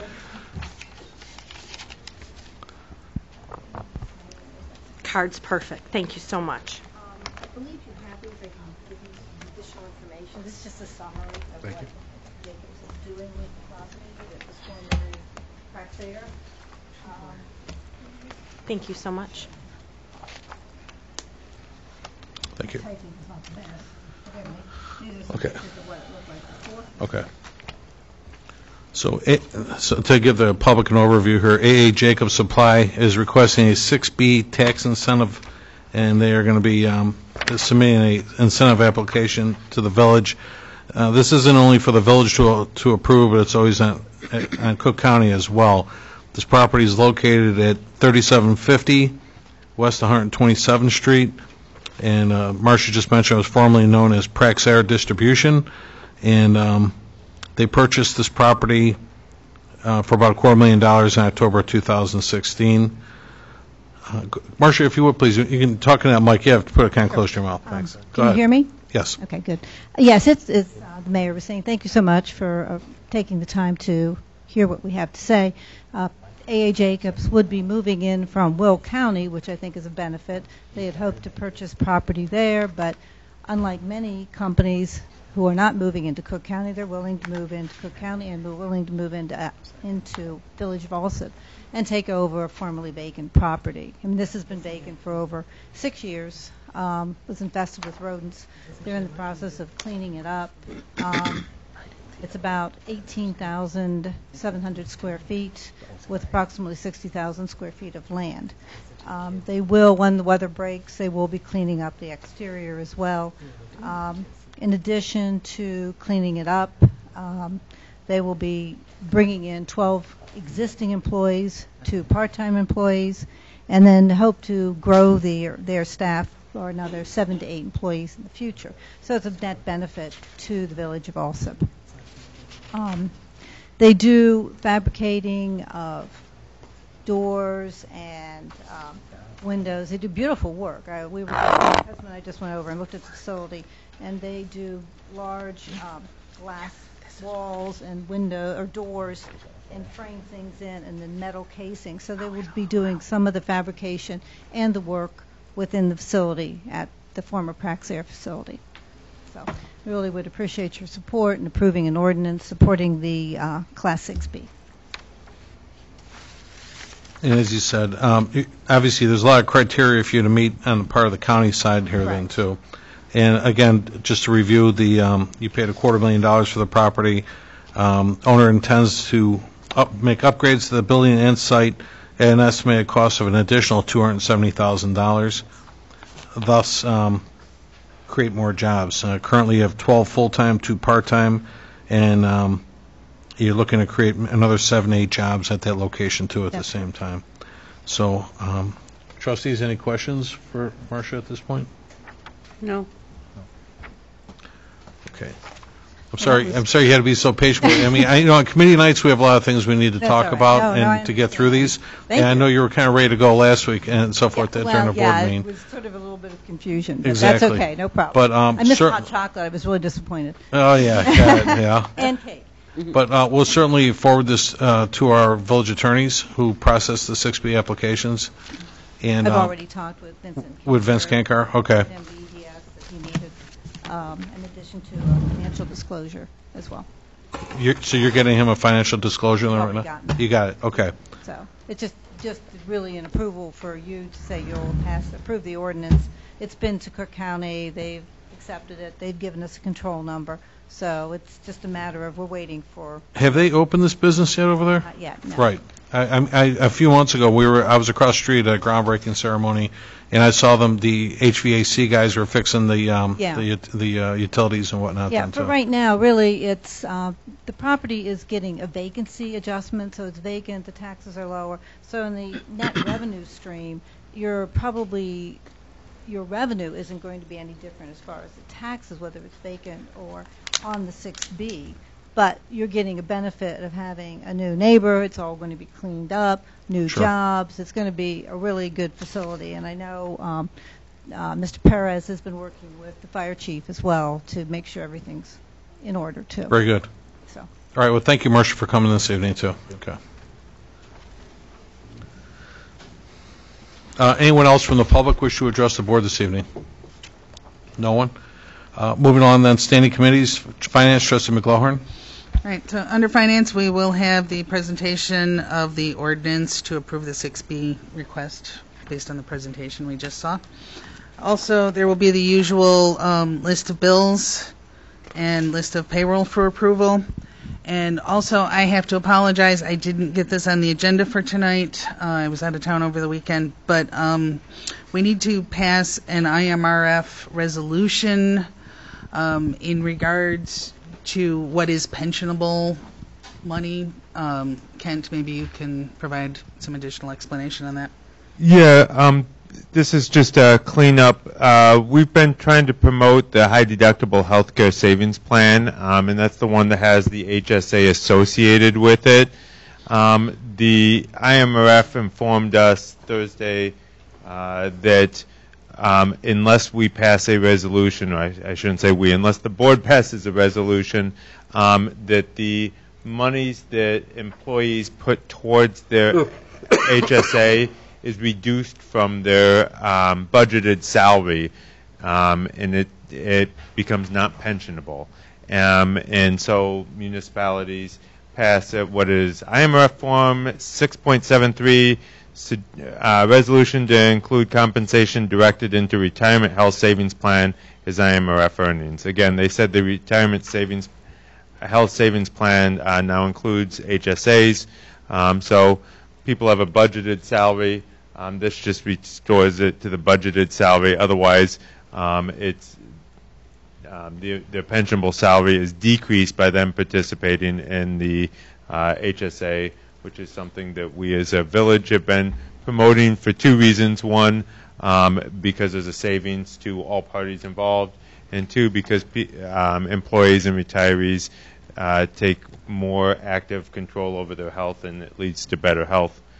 More healthy employees. So, I guess even on the backside of that, there's claims savings as well. So, it was an unintended consequence. IMRF has come up with a solution for it, and municipalities just passed this to restore what was intended to be the pensionable salary. It's cleanup language. If you pass it before the end of the year, and there's only one more board meeting before the end of the year, it goes retroactive. It can go retroactive all the way back to January 1st, which means that nobody skips a beat. If we don't do it now, the potential pensionable salary for those who participated this year would be reduced. You said it was a saving to both parties involved. Can you explain how that would be? This isn't a saving. So this would actually have a cost to the village. If you want to look at it that way, if somebody has a salary, the village always intended to say that was their pensionable salary. If they contributed to their HSA, that lowered it. This restores it back up to that. So you could view that as a cost for that. This cost savings is really moving people to the healthcare savings accounts, and the high deductible plan has a premium savings cost. But that's mainly bore by the employee. It's on the back end. It's one of these things like wellness that gets people to take more active control over their health and more active control over the cost of their health. So they may shop around for where they get an MRI, for instance. All of that reduces the village costs, and it's the claim cost that's the huge cost on the village. So we're trying to promote people to move towards that plan, and this would be one. Without doing this, it means it's less likely that employees are going to switch. And this is a fairly negligible cost, and frankly, it was a cost that already the board always intended to. It was their salary. Their salary is what you think their pensionable salary is. What do you estimate the cost to be? There's not that many participants. I'm not sure who are in IMRF versus in police pension or No, if fire we were to pension. support the entire, There's right now we have under 10 employees. Some of those, majority of them, I think, are in police and fire. And if they contributed $2,000, it's 14% of $2,000 for the 2-3 people. But going forward, it's more important going forward as we try to promote this more and more with new employees coming on. These plans make sense for the people in their 20s. This could be bigger in the future. Right now, it's not that many people. It's not a big cost. And again, it's a cost that you already thought you were paying. It's part of it's restoring the pensionable salary to what the budgeted salary is. Any other questions? Okay, thank you. Thanks, Scott. Fire Committee, Trustee McLaurin. All right, first I have a presentation to request the approval amending ordinance of Chapter 9, Article 1, Section 9-4, Fire Prevention. What we'd like to do is add the following. In the event that a subscriber fails to pay the up-to-date fees owed to the village within 30 days after court date, the village shall inform the subscriber that the Keltron box shall be disconnected within 10 days unless the village is paid in full all fees owed. In the event that this takes place, the business and/or building shall be shut down for not having a working fire alarm system that provides a monitoring signal to the fire department's dispatch center. So this is kind of what we had talked about previously. By passing this, it actually gives us recourse for the people that don't pay their Keltron fees. Do all such buildings or businesses require a active fire monitoring system? Yes, in our current ordinances, yes, they do. So it's a life safety thing? Correct. If, for whatever reason, I have a business that I choose to put by ordinance on, we have to do this? Correct. Okay. are we currently collecting those Keltron fees? Yes, we are. We have about 30 people, 30 businesses, buildings, however you want to look at it, that we still have issues with. We started with last year, if you remember, we passed revision of or amending the ordinance where we send them to municipal court, which they pay their fees. They don't show up to court. They don't pay what's owed to us.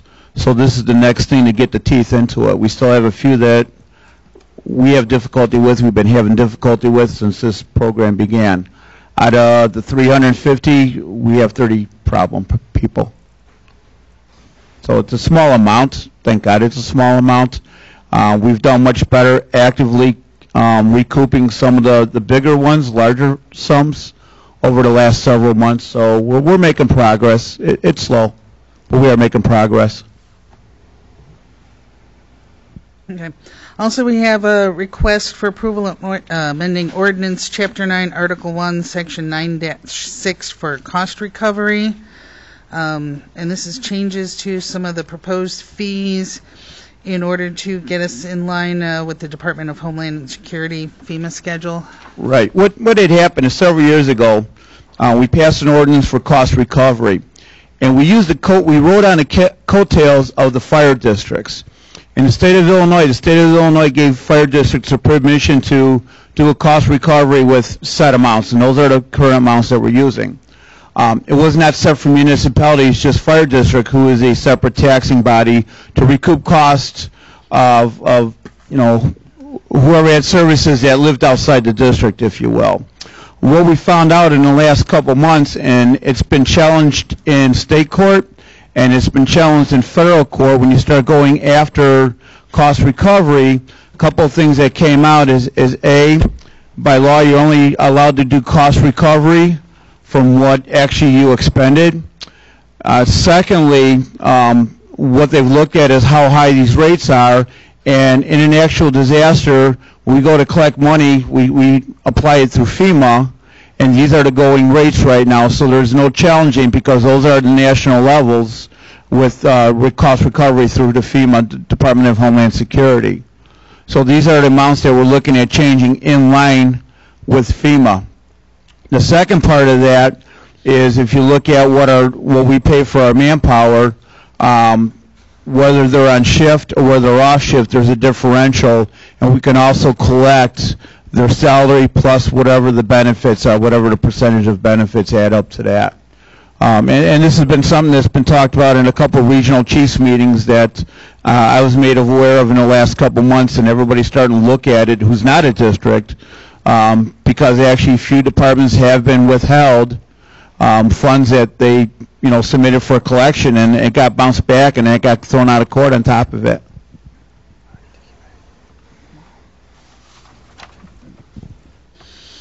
Okay, finally, request for amending ordinance, Chapter 9, Article 2, Section 9-32 for ambulance service, and this is going to the basically two-tier billing. Correct. Based on the amount of ALS drugs administered. Correct. We talked about that last committee meeting also. So it's just language change and adding one more, which is ALS 2, is where you give 3 or more ALS drugs.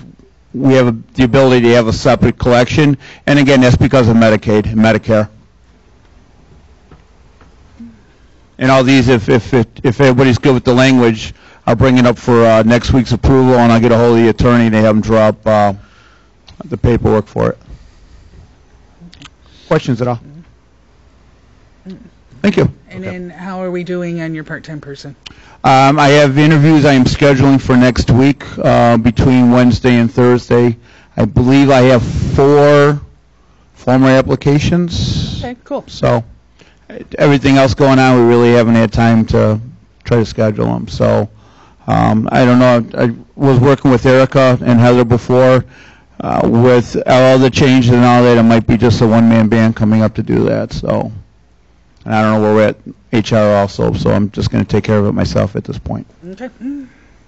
Those are 4 new applicants that you have? Correct. So you have a total now of 8? 7, I believe. We interviewed 2. And I don't know what Kathy had the rest of the information at, but I only had 2 information on 2 that we interviewed, and I have 4 more since then. So so far everyone that put in an application, are they receiving an interview? Yes, I am getting them now. Yes. Okay. And actually, I had one gentleman, I was actually filling up fuel at outside the police station. He was actually coming to drop it off and actually met me outside by my car, so kind of weird, but yeah. Okay. All right. Thanks, Chief. Anything else, Trustee? No, that's all I have. Okay, police report. Trustee, would be a committee? We previewed a presentation of the November 2017 activity report, and Chief Miller has the report. This is for November. We had 2,689 calls for service, 1,039 citations, plus 301 red light camera tickets. Total arrests for the month were 115. 3 of those were felony, and 112 were misdemeanor. Thanks, Chief. Anything else? No, nothing Trustee? else. Thanks. Public Work Committee, Trustee Juarez. I have a letter from Mike Frater. The Public Works Department would like to remind residents of parking restrictions within the village of Alsip during winter storms. Village ordinance prohibits parking on the village streets during snow cleanup operations. Illegally parked vehicles are the #1 hazard cited by our snowplow drivers as they reduce the effectiveness of our program. This is especially true in the cul-de-sacs and the dead-end streets. Vehicles are subject to ticketing and towing once there is an accumulation of 1 inch of snow on primary routes and 3 inches of snow on secondary routes. Vehicles should not be parked back on primary routes for 12 hours after the storm has ended or on a secondary route for 16 hours after the storm has ended. During this period, storm cleanup operations along the curb line are being completed. Residents may go to the village website for additional information and a listing of streets identified as a primary snow route. Feel free to contact Michael Frater, not me, if you have any questions. That's it. All right, thank you. Building Committee, Trustee Zelinski. A presentation for approval for Roger Early and Jimmy Smith to attend a 2-hour seminar on Tuesday, January 9, 2017. The cost is free for 1 plumbing inspector, and the cost for any additional attendee/inspector will be a $50 each, total cost of $50. Okay, Number we'll two, make that a typo. It's 2018.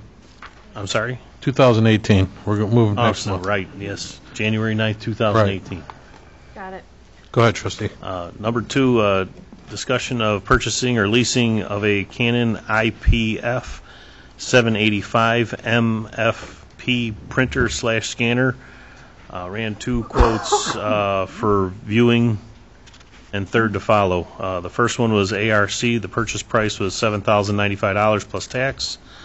Leasing for 36 months at $247 and 62 cents plus tax, with an extended warranty for 3 years at $1,700. B was a proven business system at $299.50 for a monthly lease. Why would there be tax on this? There wouldn't be. I also have a total purchase price from Proven IT with the 3 years is $10,782.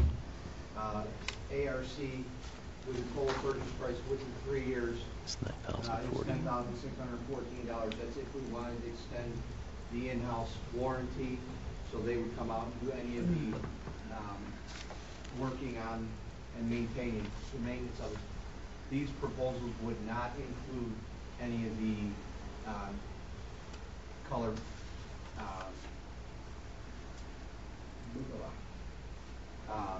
Supplies. the supplies. Roger? We have a third, which I will be meeting with Impact on Wednesday. He's going to do a sales pitch. He's got everything in order, so I will have 3, but I wanted to get direction from the board whether they want to lease it or purchase it, so that I can put it on next week's agenda. Roger, you sure about those numbers, C1? Because I got just over $9,040.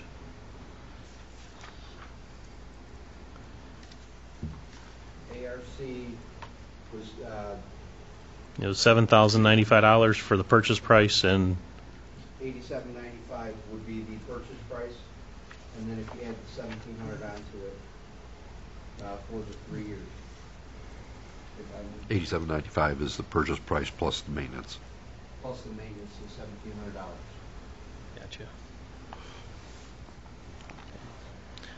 That's all I have, Mayor. So what direction are you looking for, Raj? I'll leave it to the board's discretion. I just want to get the piece of equipment in the house so that we can start using it. Well, we don't have the third option yet. That's the lease. You want to just have Trustee Zelinski get it out to everybody? That would be fine. This Okay. And that's why I figured I would ask what kind of direction, if we want to purchase it, or if we want to lease it. I think that's probably your best direction at this point. Let's see what that third number is and push it out to everybody. Trustee, if you can get that number out to everybody, and maybe have something ready to go by next meeting then too, okay? All right, so we'll move on then. Water and sewer report, Trustee Dalzell. Presentation list of bills, employee time records. The presentation of the monthly report for November 2017 was distributed last week.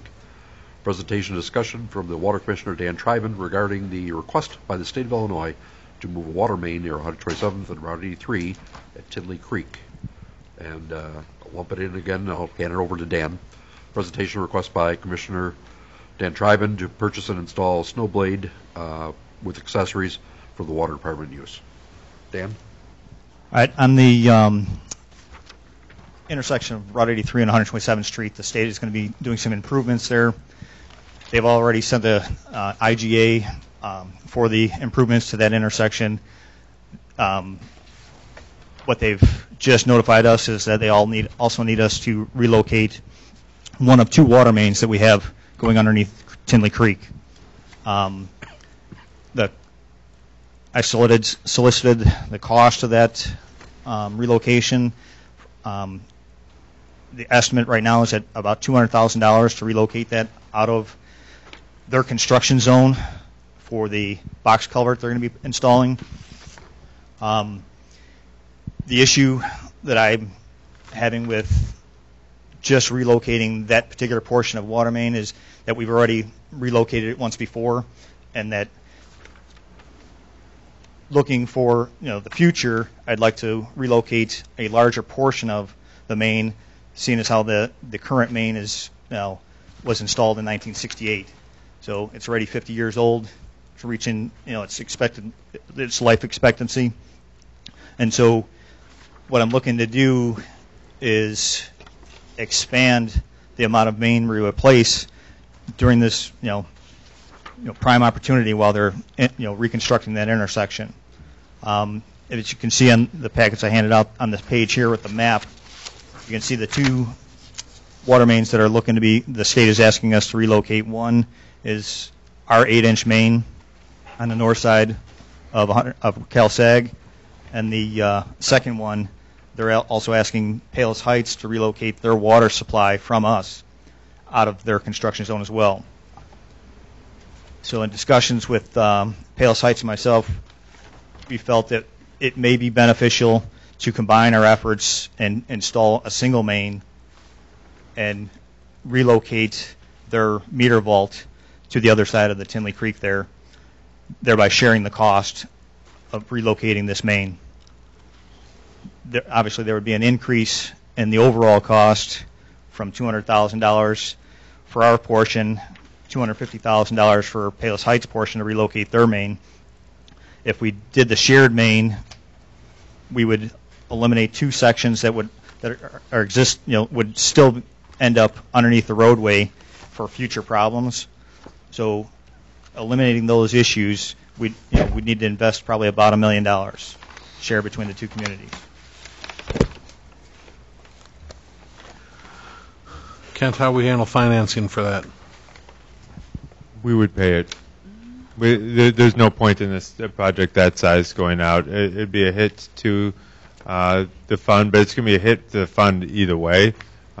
They've told us we have to do it, and what we did when we worked through all of the new rates, both to Palos Heights, for instance, and to all of our businesses and residents, is we did that to start replacing the infrastructure and to take an opportunity to replace mains that are from 1968 under the road that aren't going to last forever, frankly.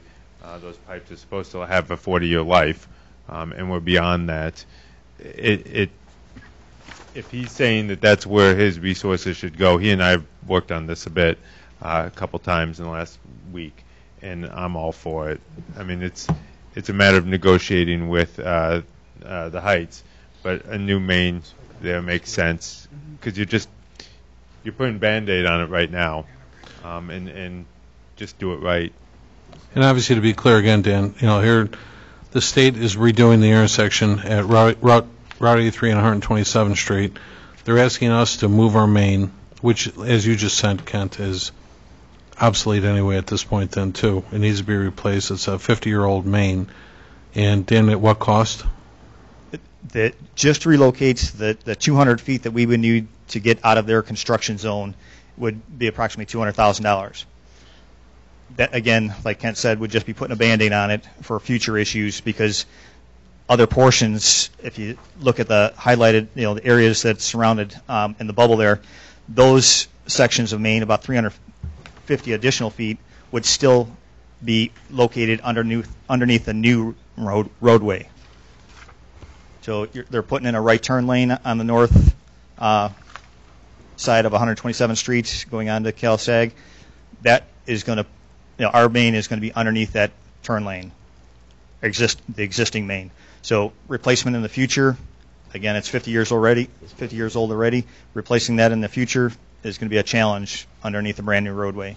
So now's the opportune time to get it done. And I hate to tread on Dan's thing because this is definitely water and it's not finance, but when Dan was talking to me, there's a whole bunch of pressure in terms of these meters all at the same location where they're at now and the valves going into each other, and this helps alleviate part of a problem there as well. Is that correct? Or how did I... Well, what we do have is right now Palos Heights and Crestwood, they share a meter vault. When we installed that 30-inch main underneath the CalSag in 2011, that alleviated a lot of the problems. but it's still a focal point where all of the water that we supply to Crestwood, Palos Heights, and all of the village of Alsip, that's south of the CalSag, it's all drawn off of that one location. By relocating Palos Heights downstream a little bit, we can better balance that pressure. When we did budgeting, we talked about sewer and water, paying for a portion of the Pulaski TIF. This obviously wasn't in the budget, or the Pulaski water main. This obviously wasn't This in the was not budget planned. then. This is something, the state came in. We had to do some investigation to determine whether or not we were even in conflict. So what's your expectation then for Pulaski? That TIF would pick up the whole bill there? I don't think if you recall back to that discussion. Well, he didn't agree. He didn't agree to a number, right? But I mean, there was one side of the village that was saying that the whole thing should be paid for by the TIF if possible, and the other side was it should all come from water. I think that's still going to be on your. The decision is still going to have to be made from the board, with both sides presenting, and it's probably going to be somewhere in between. But that really is going to be entirely up to you. I will say that the fund balance before these rates got raised was getting dangerously low, and I had serious concerns about it. That's not where we are now. We not only had enough to go out and get that IEPA loan, but it's starting to replenish the fund, and that fund is there to. It was designed to try to get money in to replace the aging infrastructure. This is one of those places. So I can tell you, from a finance point of view, an asset point of view, this is a nice-looking asset. In terms of the prioritization of those funds, I can't tell you that. That's more of a Dan question. But when he presents this and said, look, it's going to cost more, but here's what we get out of it, from an asset point of view, I can say that's a nice-looking asset. And what are we actually looking at in terms of timing of having to pay for this? Is it this fiscal year or is it next fiscal year? Well, that's one of the things that's up for discussion this evening. Is the issue on the state's perspective is if we choose, to go and just relocate the main out of their construction zone, they'd like to see it be done under their contract. So we're under pressure to get plans to them by January 15th, one way or the other, and that way it would be let under their contract, be bid under their contract, and it could cost us more in the end because in the terms of this project, their focal point is the box culvert in the intersection. That water main is a side point. It's not going to be very competitively bid. So putting it on their contract or doing it ourselves, it may be a better option for us to go by ourselves. But the state, again, is basically looking for us to make a determination one way or the other so that they have definitive plans going forward whether or not we're going to be, bidding this work under their contract. If not, we still need to coordinate with their construction schedule. If they're going to be participatory in paying for it, then that's fine. And that's said no. Exactly. They participate in the road construction and the other improvements, sidewalk, and traffic signals and that much. But when it comes to the utilities, it's all on us. Right. We're responsible for 100% of the relocation of this portion of Maine. And that's because we were in there. Correct. We're using their right of way. The other issue with just doing the relocation of the 200-foot is we're going to end up underneath the new box culvert and likely underneath the roadway because we can't actually go to the north as it's depicted in the drawing you see. That's just for clarity. But going that direction, we would need more easement from MWRD, and that's a year out to get an easement like that, and we don't have the time. They want to have this project started in June of next year.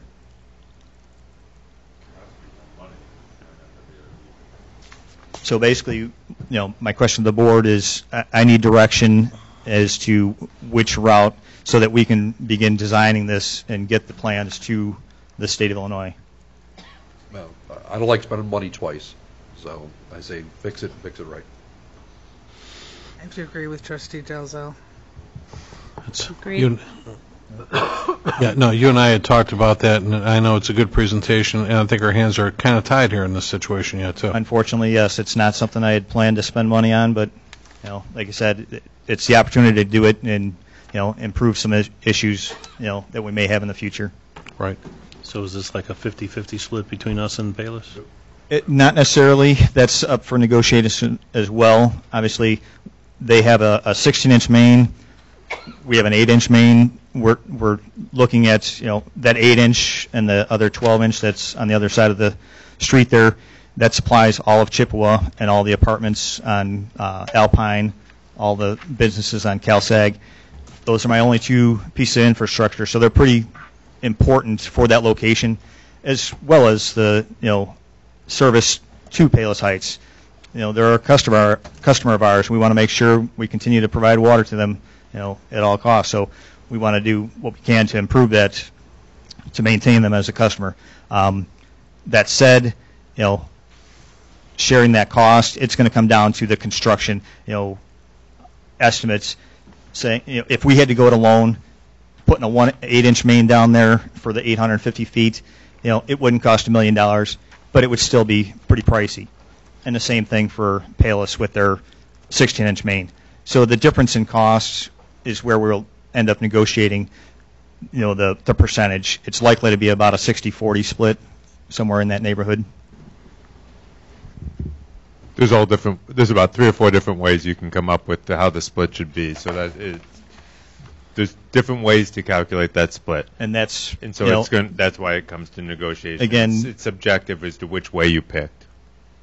Correct. And then in working forward, we'd like to nail down that number before we'd also end up, signing an IGA with Payless Heights for this construction. And it's possible it'll even be construction as well as maintenance in the future. So, correct. And that essentially would end up being an addendum to their existing water contract.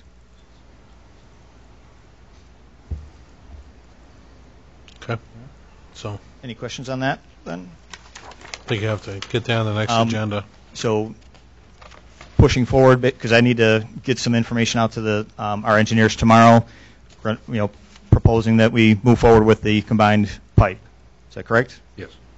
Thank you. And the engineering costs, I'm assuming, might be part of this year's budget. If it's doesn't fit within his budget, that would be something we'd be talking about at a budget amendment. We'd have to look at that more carefully.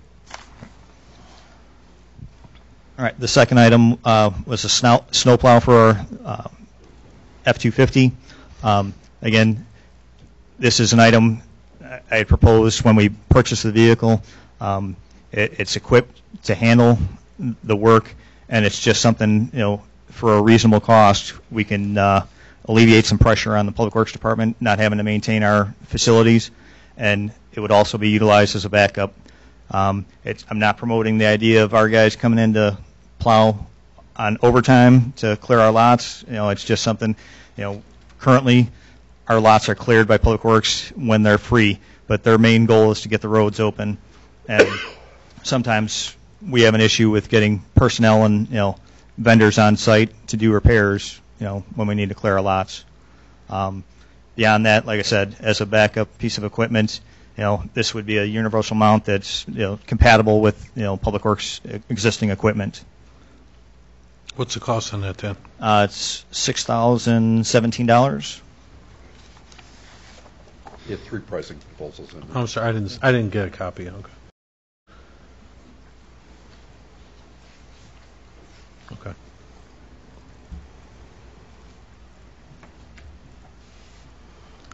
So it's a Western plow, and that's pretty much what we use in all of our equipment here yet, too. Correct. Oh, thank you.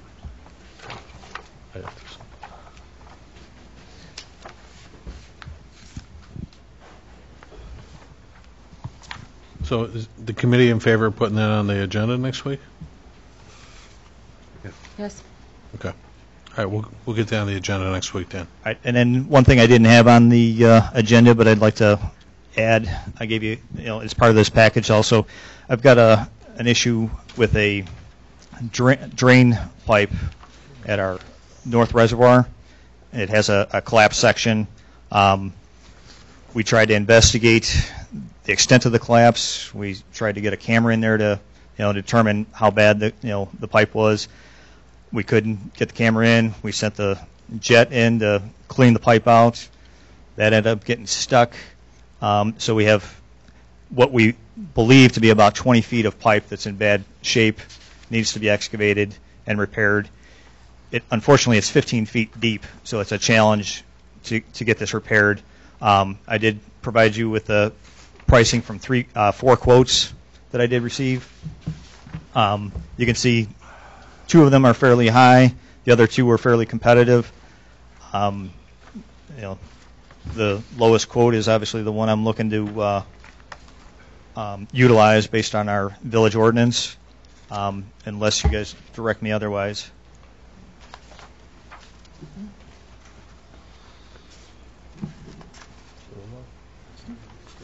I think Elster it is.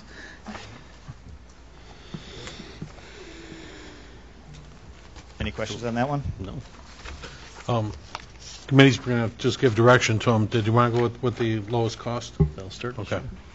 Okay. That's what we have to do then, Dan. Yeah, based on our ordinance, I don't know that we have an option. Okay. All right. All right. No, I appreciate you and I talked about it. I stand to get a couple of prices, and 4 is great. So Yep. obviously there's quite a bit of disparity with a couple, and they're almost twice the price and so forth. But, yeah, we need to get that done. All right. Thank you very much. All right. Thanks, Dan. Moving along, trying to finish this up, we've got the License Committee. Trustee Juarez? I have a list of license for approval. I have a list of 4 new licenses. Ramsey Snack Shop, 12612 South Kroll. Mason's Funeral and Cremation Planners, 11721 South Kedville. B&T Enterprises Incorporated, 4350 West 129th Street. Brummel Partners LLC, 13037 South McDaniels Court. That's all. Okay, thank you. Economic Development, Trustee Pierce? First, we have a second TIF grant presentation from Health and Wellness Center, LLC, 11933 South Pulaski Road.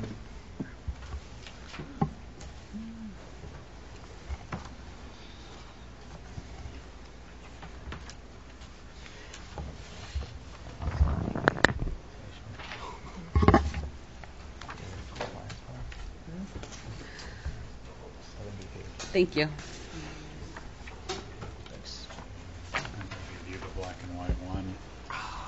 I feel cheated.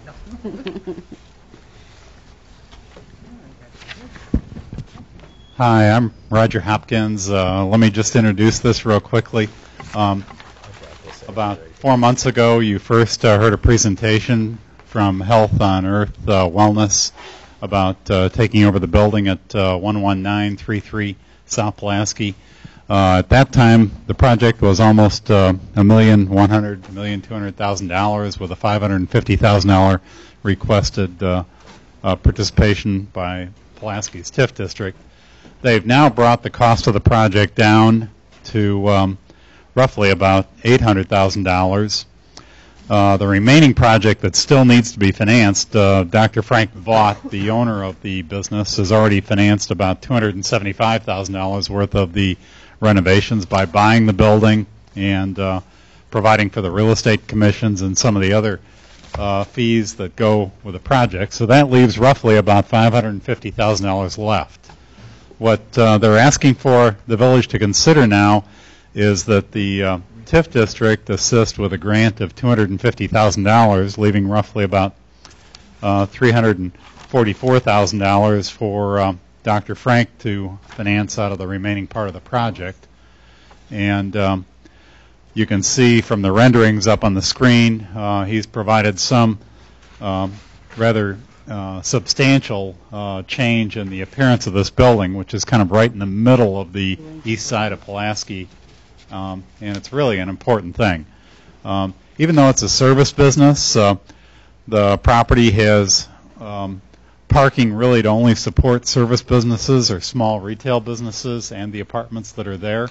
And as a healthcare business, I think it's a major attraction and will help draw other businesses to this convenience and neighborhood shopping district, and will remarkably improve the appearance and the functionality of this property and help it blend in better with the other businesses on Pulaski Avenue. On some of the colored handouts, there's a copy of the appraisal report that shows the after appraisal will be supported. He also has a full financing commitment for Dr. Frank Vaught's financing of his portion of the project costs. So what we really are seeking tonight is just a consensus by the village board to put a $250,000 grant on the agenda for a redevelopment agreement to require him to complete all of these costs and be reimbursed as he goes along and finishes the rest of the investment on this property. And Dr. not Dr., but Valdi Bernacki is here. He's the real estate agent for Dr. Vaught and the project manager for the renovation of the building. Thank you very much, and good evening, everybody. I understand it's really late, so I'm going to make really quick everything, because practically I believe everybody's seen already this presentation. At least I recall everybody who is here seen. And mainly what I want to just add to whatever we were doing previously, we tried to cut a little bit the cost down of the project, and the most important thing also, secure the loan for the renovation. So this way we know exactly how much it will be the cost and how much we are looking for support from a TIF program. So at this moment, like Roger mentioned, we are looking only for 250, versus before it was 400 something. Now also I have attached, I believe I print few pages which are reflecting those things which I have here. Oh, I'm sorry. For some reason it was switched. Okay.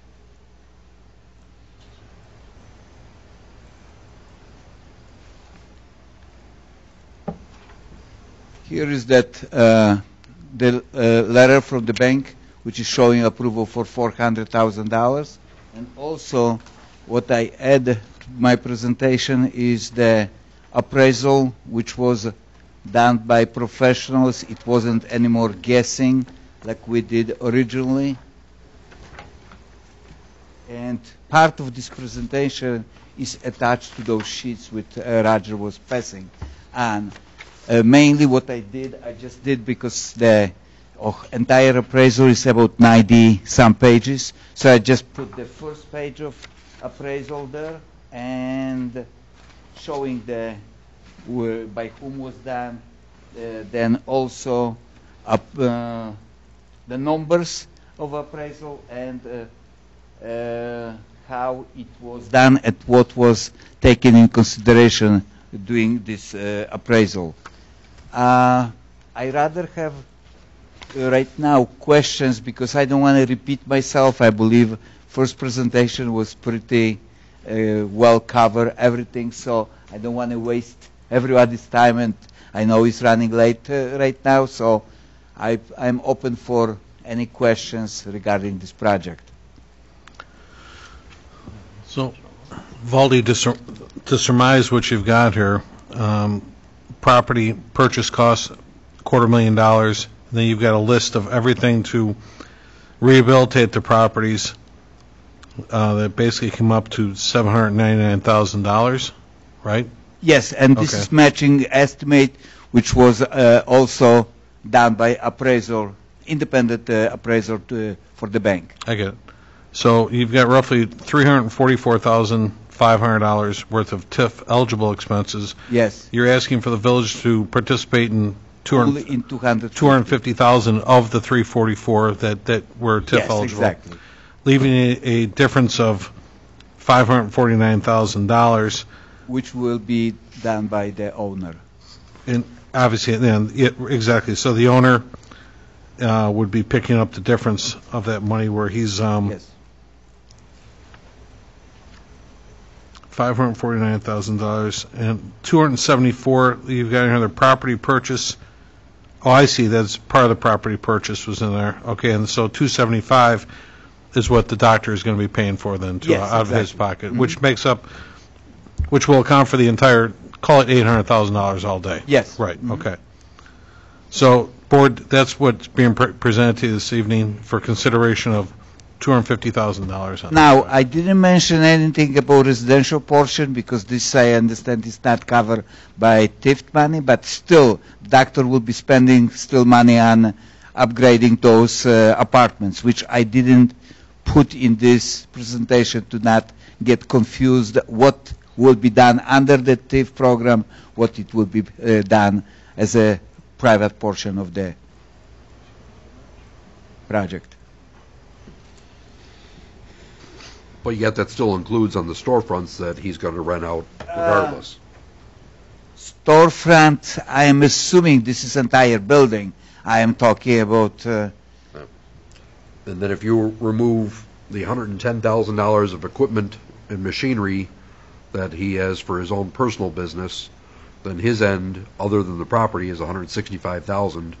Yet you're asking for the board $250,000, which exceeds that amount. But I understand the equipment and the machinery also had to be, the money had to be spent on, so I am not sure if I understand your objective. Well, it just seems that the property Yes. and the equipment is his regardless. That's the cost of doing business. Yes, but But you yet see, he's looking- logically, if we're not gonna buy the property before we apply for the TIF, this will be part. The $250,000 will be part of the TIF participation normally, as far as I know. Okay. So I think. Let me just maybe add one more thing. There's going to be more space in this clinic, so it'll afford him the ability to add 4 more staff people. So, the equipment then is really to provide for those additional staff people and to expand the amount of services that he'll be able to offer. What's the tax increment we could expect from? Right now, logically, the taxes were based on $250,000 value of the property. If it would be $750,000, obviously it will be at least 2 times more. I apologize. I don't know how far underwater it is. It's underwater. But remember, underwater means that the additional money coming in comes to the existing governments. So it is still tax revenue. It doesn't come into the TIF until it gets back frozen EAV. So there would be more coming into the village, the school districts, all the taxing bodies. After it hits that, then it would come into the TIF. I don't have that number in front of me, but I can't imagine these are all pretty far underwater. Absent it being ground, no building there, I can't imagine it's going to be a ton coming into the TIF. But it will be some more property tax dollars coming into the village. Right now, it's considered vacant property, Ken? Yes. I don't know. Yes, It is. So it's marginal money that's coming in right now, is what it is. You sure it was filed as vacant? Yes. No, it was at the moment as we applied. Yes. So I think Trustee Pierce, your committee, any questions or anything? Nope. that's his end We're right on the now. agenda. So. Okay. Well, Baldy, thank you. I'm sorry you had to wait so long. We had a lot going on this evening, and I apologize to everybody for Took waiting only so long. 1 you know. year, so. Yeah, I know. What's a couple more hours, you know? That big deal. All right, listen, well, certainly then, Trustee Pierce will take under consideration with his committee that they can, if they decide, then we'll get back with you and let you know if we can put that on an agenda for approval, okay? Okay, thank you very much. Okay, thanks, Valdi. Go ahead, Trustee. Second, we have Presentation by Frank Diliberto from Diliberto Real Estate on becoming selling agent for the Village of Alsip. Frank, thanks for hanging in there as well. I know this it can be short and sweet, but it's where it's at on the agenda this evening too. But I learn a lot more from listening than talking, that's for sure. We're a busy community right sign now. in here first? Absolutely.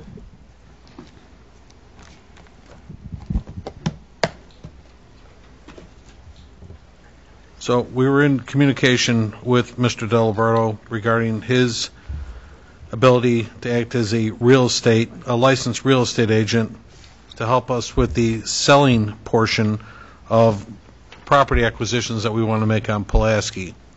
And I guess the board, Frank, was a little bit confused when we met with you last month that we didn't want to see you basically just take away the Mannheim's responsibilities. Roger has reminded everyone earlier that he is not a licensed real estate agent. He is an economic development person. There's two different persons here. So if you can briefly just explain to the board what you can do and what you plan to do, just act as a selling agent. Well, thank you. Again, my name is Frank Diliberto with Diliberto Real Estate Services. And yes, I am here today just to ask for support of the board to approve Diliberto Real Estate Services as a real estate advisor, under which comes our role as a representative for your acquiring property, which I believe we're doing on Pulaski, but potentially in other markets as well, or other streets. So, over the past several months, we've outlined some plans and actions, very specific actions that we believe would make Alsip much more competitive, not only on the side of acquiring property, but also on the side of potentially bringing developers and capital and tenants and all of these similar benefits to the village of Alsip. Right now, we are, and I've been, my family lives here. We've been here for about 22, 23 years, and frankly, I see that we've lost a lot of opportunities, and we're going to continue to lose opportunities to the not only to other markets in the Southland, but right to our next door neighbors. And a lot of the folks that I've talked with that have been tenants and buyers that are regional in nature, some national, chose Alsip as a primary location, and then because there was not a venue for them or a property or progressive thinking and development, they ended up in Oak Lawn, they ended up in Crestwood, they're ending up in other places. So I continue to see not only as my family being residents here, but also as a 27-year real estate guy, that we have a superior location, and we just do not take advantage of it. We're not capitalizing on what we have. So my thought is that we need what I like to call some conscientious development, conscientious real estate development. And what I mean by that is a lot of what I'm hearing at these presentations is we talk about liquor licenses, and we talk about gaming licenses, we talk about all these other things, paying the bills, of course. I think that is an important feature, but I really believe that if we had some conscientious development and some when I say conscientious, talking with the area owners, making things come together and making things happen with some of these undeveloped or underdevelopment properties, that we can bring much more revenue. It doesn't have to be by licenses and all these other things. If for example, some of these folks want to, have liquor licenses, it may be much more beneficial to them to have an environment, increase or improve their environment, their neighbor properties, and bring revenue in that way. They will bring traffic. They will, have continued. So there's other ways to make money, and I think we can do a great job on that on the real estate side. Another example, too, I wanted to point out is there's really no reason why some of the properties that are vacant, that are owned by, again, conscientious development I'm talking about here, not what they have to do, but what they should do.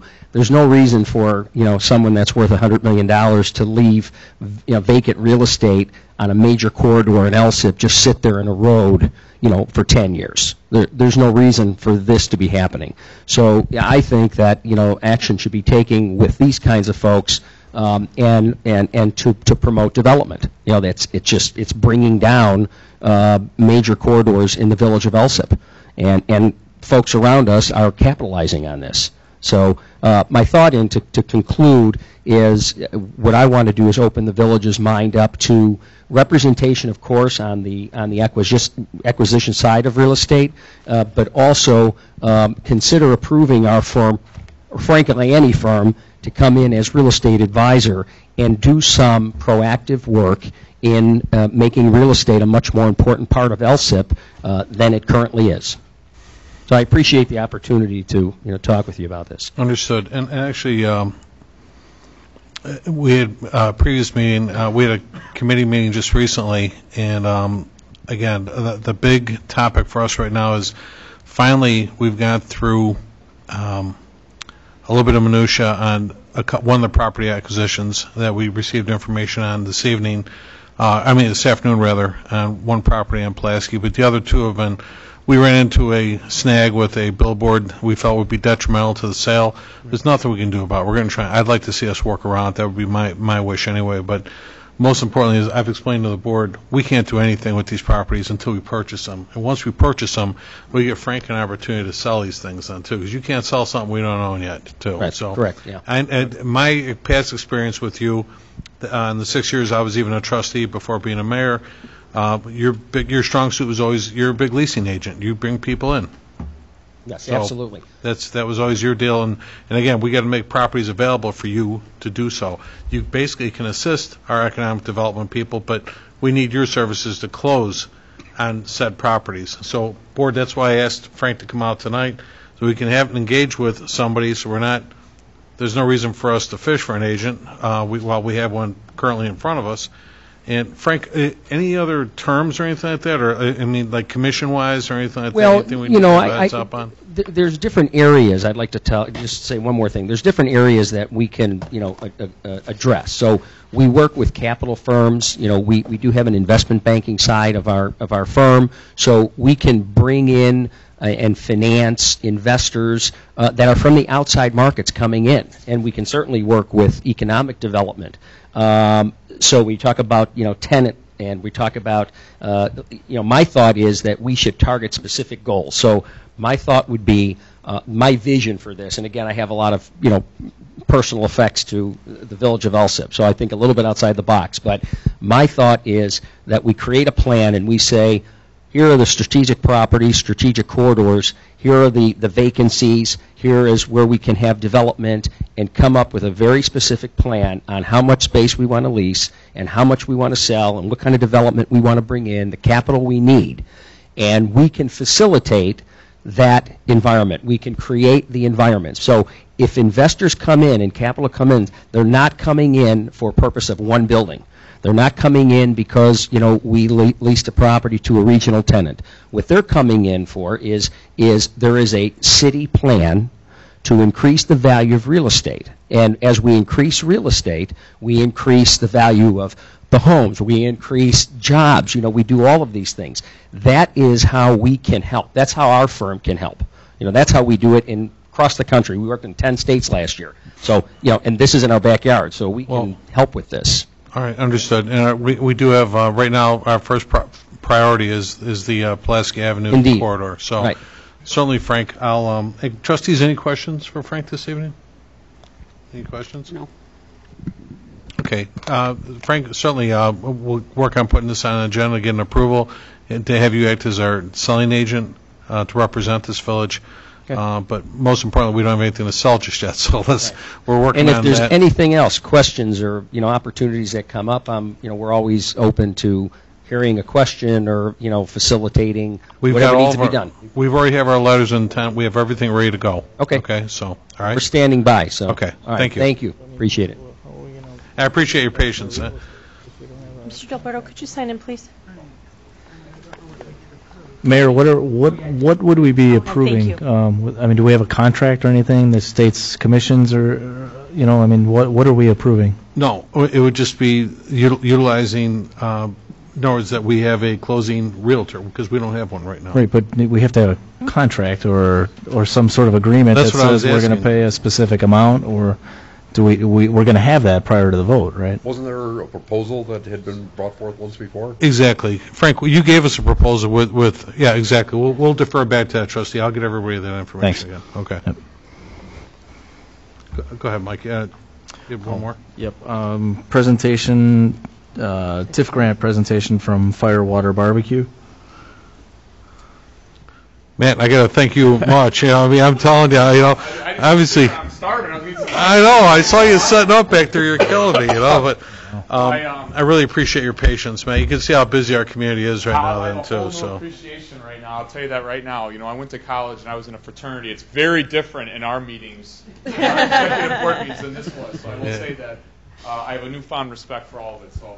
I appreciate you taking the time for us. Sure. If you want to introduce yourself, Matt, so everybody knows. Sure. So I'm Matt Weil. I'm the owner, one of the owners at Firewater Barbecue and Brew. My partner's here. You can obviously tell I don't look like a barbecue guy. Everyone says, you own a barbecue place? I said, well, kind of. I work it. I do everything. Okay. I can do anything. I can scare you. I'm very dangerous with barbecue. But my partner, Roger Dunn here, he's actually the pit master. Been in barbecue for about, 8 years? 20 years now, competing in the NWB. Oh, I'm sorry, Matt. You got to keep that mic up. Sorry, can't hear me. I'm usually pretty loud, so I don't need these. That's all right. But so Roger was really the real reason we started Firewater Barbecue. 2013, we opened our first location in Crest Hill by Joliet, and Roger came to me. My background was in restaurants and bars. Put myself through college doing that, and then after this, he came to me and I had gotten out of it a little bit. And he's like, "Look, I want to open a place." I tried to talk him out of it. He wouldn't have any of it. I tried his food. I was very impressed. Roger's really talented. He's got a lot of passion for it. So we opened it kind of as a passion. I was working on full-time in commercial insurance and benefits. So that's what I was doing as my career. We opened the restaurant. To be honest with you, it's been a dream come true. We blew up. We have many accolades now. And we opened our Lombard location about 6 months after that. So we're in Crest Hill now. We're in Lombard with our second location. And that's pretty much how we started. Basically, if you could, Roger, do you mind clicking on the website there? Yeah, so Firewater Barbecue, just to start off, that's our mission statement: flavor, traditions, and hospitality of Southern style barbecue perfected in the Windy City.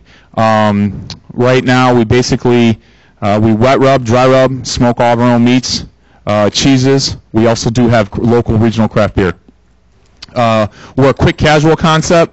We basically, if you've ever been to like a Chipotle, and I don't mean to downplay our brand, but if you go to a Chipotle or you go to like a Portillo's, you come in, you order your meat, I'll have the brisket, I'll have it on a pretzel bun, I'll have it with some Gouda cheese, I'll do a coleslaw side and some potato salad. I'm trying to get you guys hungry, so there's a lot of food back here. So, and you kind of move down the line. All right, we're very community-based type concept. We are not full service. You don't sit down at a bar with us. Our craft beer is a complement to our food, and again, our sauces are all natural. We use real sugar, not high fructose corn syrup, no preservatives. All of our meats are fresh. Are packed by Wichita Meats in Chicago. All of our own spec, and again, all of our own products. So we smoke with hickory and applewoods, mostly a little bit of oak if we're doing some long cooks. And I let Roger talk about it, but again, we're already over time. You'll be here all night listening to him. So. With that, can we go back to the, I think at the top there, top left. Well, oh, you did it, buddy. We're going to be here till 11:30. Way to go, Raj. Well, that's it. That was the whole thing. Let's eat. So anyway, we're spotting for our third location. We basically have 2 locations now. We'll finish at about 1.4 million at Crest Hill. About almost 900,000 at Lombard. Lombard has 40 seats. Crest Hill has 80 to 100 seats. So Crest Hill is really the model for what we'd like to put in Alsip. We love the area. We love Pulaski. We actually were looking in Mount Greenwood initially. So I met with Matt O'Shea across from the park over there. They were very eager to have us. And we were excited when we saw the location on Pulaski. We saw the redevelopment. I'm a firm believer of everything happens for a reason. Roger lives in Oak Lawn with his family. He's got a son. I actually live in Naperville. I have 3 daughters. So I work as much as I can to stay out of the house and keep sanity. But we're a very family-oriented concept. So we have a really great kids menu. And basically, I went through this really quick already, so you don't need to know that. So again, Crest Hill, 1.2 million. I put 800 again. This is pace for 2017. Our projected 2018 is going to be higher than that. We were over $1 million in sales in Crest Hill in year 1. So we opened and immediately we were pegged. We thought we'd do about $400,000 or $500,000. We already had $1 million. So there's obviously demand for the product. You can see at the bottom there a breakdown in food and beer, which I know exactly what it's like when you're opening a restaurant. I was in the bar business as well.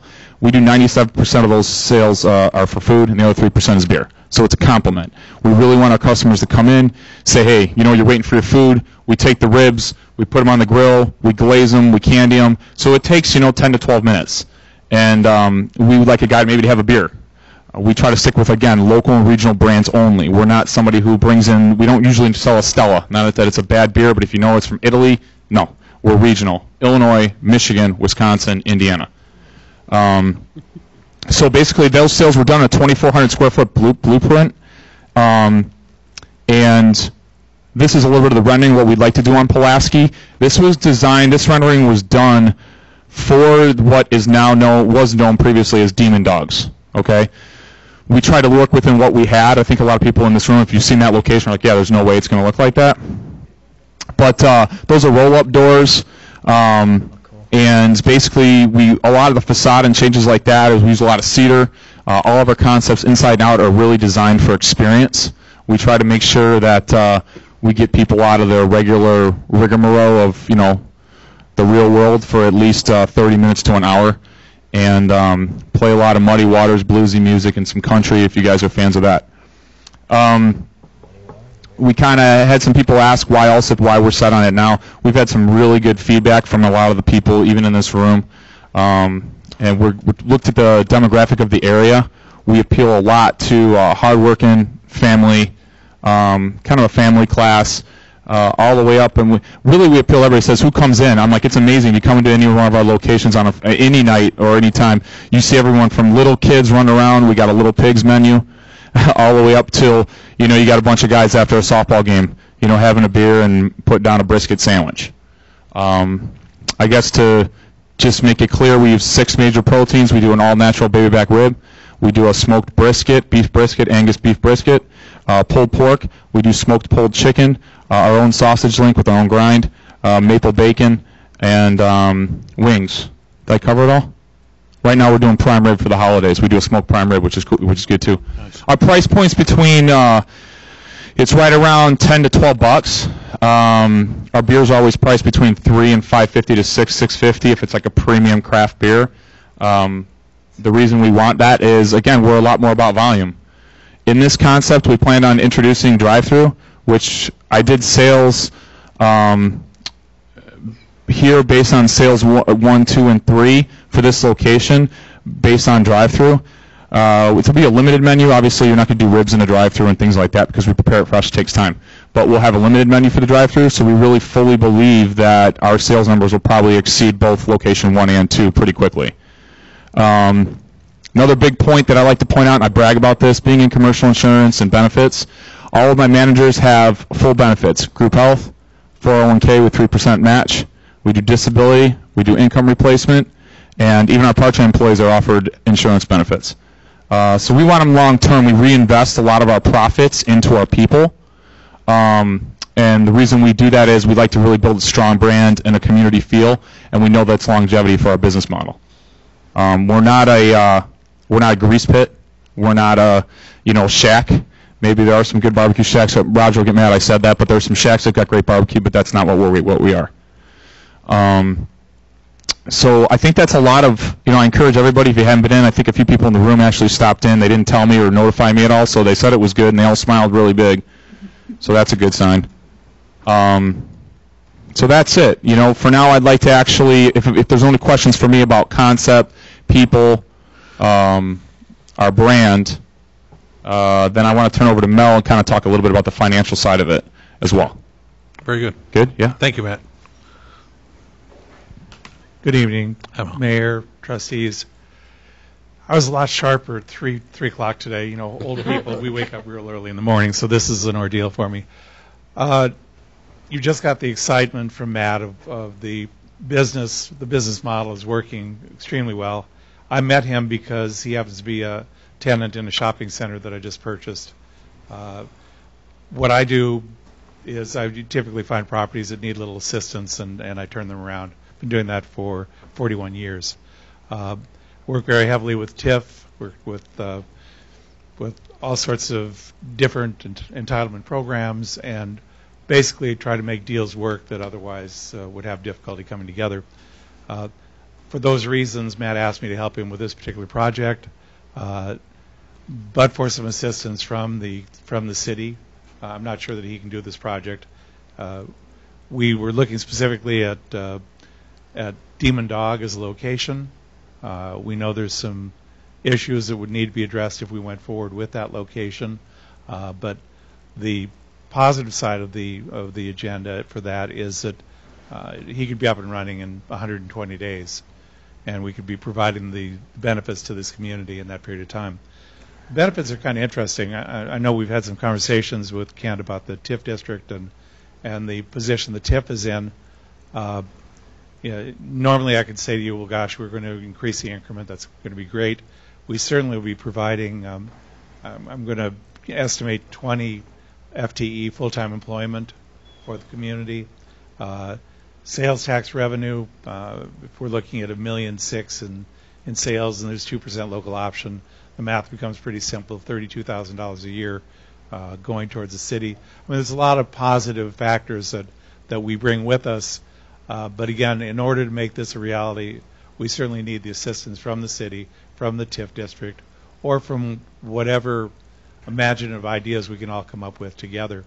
One of the reasons I've had a lot of success with communities is we treat this as if it were a joint venture, and we structure in such a way where it's beneficial for everyone involved and where everybody reaps the greatest number of benefits. So that's kind of where we stand right now. We've also looked at the vacant properties which you were considering purchasing. We would certainly enter into conversation about doing a ground-up construction project. It's a lot more of a challenge. It's a lot more time, a lot more resources, and unfortunately for me, it's a lot more involvement for me to do that. But selfishly, I'd like to keep my position simple, but it never turns out that way. If we were to do a ground-up construction on that project, I believe that we would be building something in the neighborhood of an additional $750,000 in value over and above what the current base value is for the unimproved land. I'm guesstimating that. I don't know what the land value is or the property taxes are on that property. If that's an increase in value, we're probably looking at an increase in increment of $15,000 per year in property taxes. Significant number. How many years are left in your TIF? I think we're about 10 years in. So Okay, so 13 more. So $15,000 a year for a 13-year period. It's something. But again, I'm not sure where this would fall relative to your position, or your TIF's position. So again, there's a lot of things we need to discuss. I guess we need to have a sense that the community would like to work with us to bring this great restaurant here and make it a reality. And to that end, we'd certainly like to sit down and have more conversation and come up with some innovative ideas. Mel, I'm sorry, too. For the record, can you say your full name, too? Yeah, Mel Yarmut, Y-A-R-M-A-T. Thank you. Mel, just for, because we're going to have to, we actually went into recess from a closed session we were in earlier. We may finish that conversation, but as you just saw with the previous person that was here, a doctor's office, and they had an ask. Did you have a particular ask that you were looking for? Well, unfortunately, we came here prepared to pitch the Demon Dog property. Mm-hmm. And the conversations I've heard have led us in a different direction. Okay. I mean, the Demon Dog pitch would be for $150,000 from the TIF. Okay. Which would match up very, very nicely with the amount that Matt and his partners would have to put in their own capital, as well as the financing. Right. And certainly the other gentleman, that was an ask. That doesn't, we certainly haven't voted on it. We haven't approved anything. That doesn't mean that's what he's getting, that kind of thing. We have entered into negotiations with the Demon Dog owners, and their attorney has generated a contract that we're reviewing, have not committed to. But again, that would be our first choice. Primarily, let me back up. There's some negatives to that location too. We think that the vacant property has better ingress and egress possibilities. The But the reality is that the property, the Demon Dog property, is already constructed. It has a lot of the positive things that we need. Matt is quite brilliant at renovating these properties and make them work for his model. So, again, the ask was $150,000 from the TIF. We'd be paying, somewhere north of $400,000 for the property. We're looking at another $250,000 in furniture, fixtures, equipment, and renovation. We're all in somewhere in the $700,000 range. That number would increase pretty dramatically if we were doing a ground-up build. Okay. Trustees, any questions for Mel? A 5-hour energy drink would have been great, right? Yeah, really. Well, you stated in your comment that there are some problems with the Demon Dog site. Could you just elaborate on that? Well, there is we're told there's a concern about the proximity to serving alcohol, and that would be a bone in the throat of some of the trustees. We also have some concerns about turning south out of the parking lot. It's difficult. Onto Pulaski. It's a tough turn. I think my sense of reality for this is the restaurant's going to be successful wherever we put it. We need to put it in a place that works best for everybody. And that's why, instead of coming here with a specific ask, as we had planned on doing tonight, Mayor, we're taking one step back and saying, we'd like to be in this community. We think we do an awful lot for the community. We need your assistance. Let's sit down and figure out how we can make that happen. That's fair. Okay? All right. Okay. Any other questions? So Matt, that's your name. If I came to your restaurant and I was ordering a slab of ribs, so walk me through the process, and I'm going to have a drink too. So how much time am I spending at your restaurant, and could I spend enough time there to have 3 or 4 or 5 drinks if I wanted to? Well, I can go on currently what happens, the normal habits, I think, of the customers, and then, I don't know you personally, but I'd love to go and have a slab of ribs and beer with you.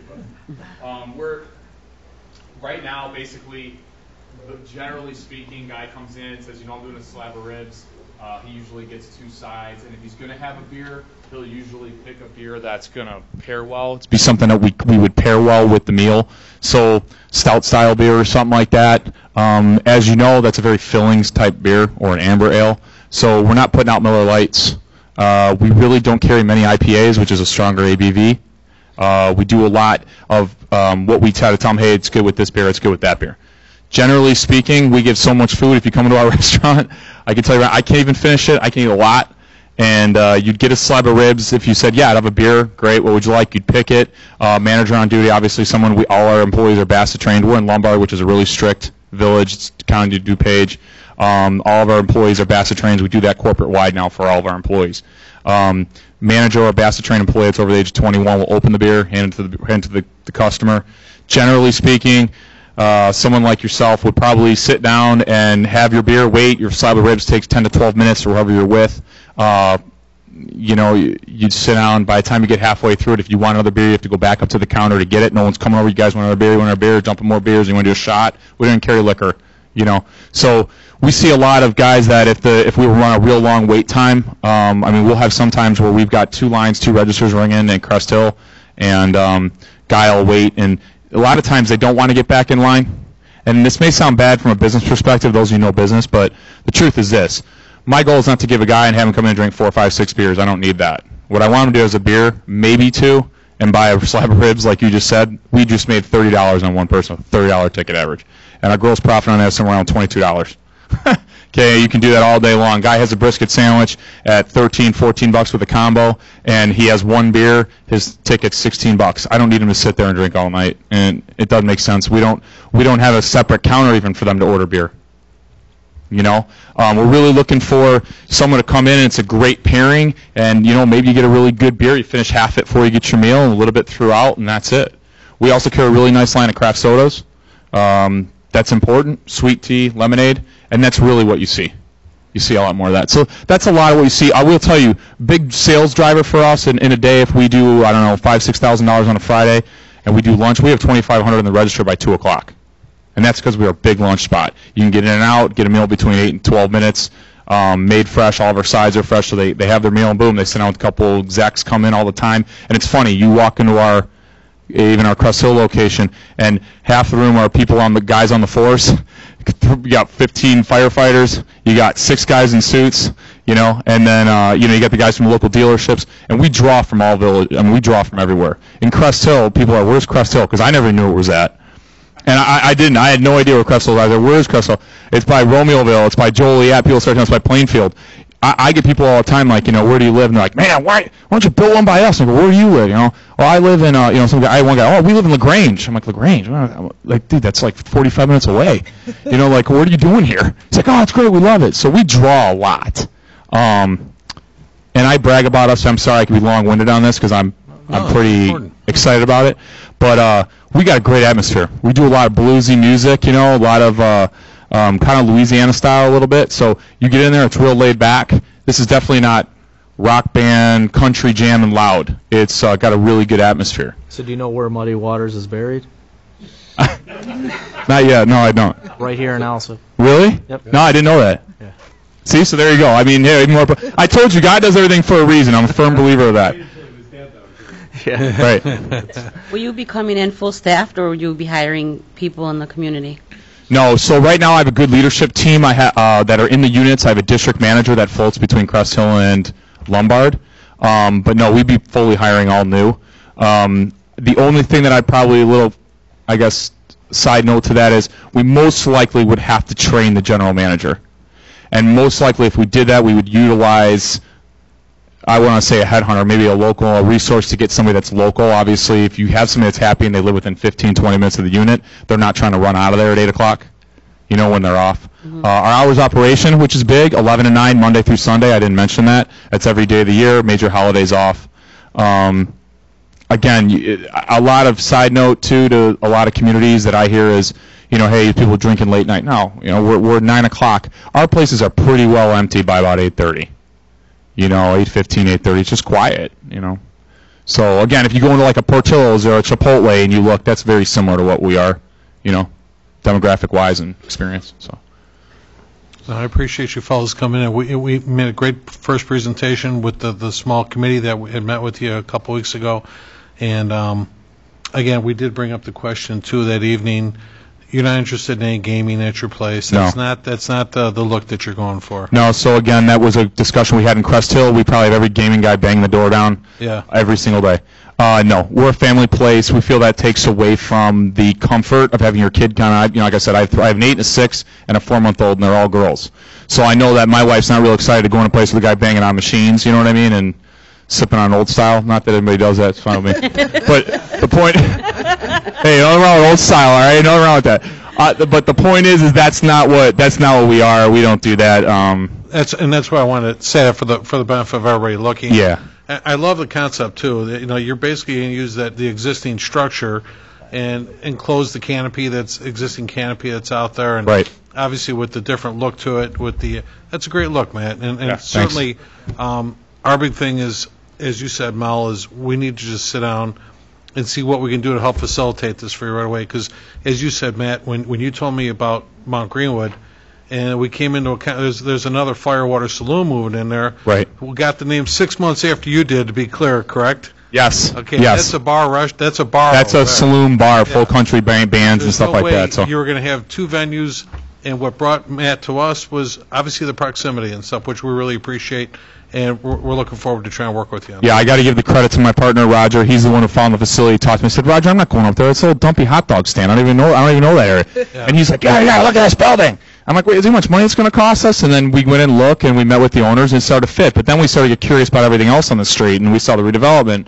And again, like I said, everything happens for a reason. So I think this is a great fit. I mean, with the manufacturing in this town and everything else, I mean, we're very community involved too. We use a tow behind smoker. We come right on site.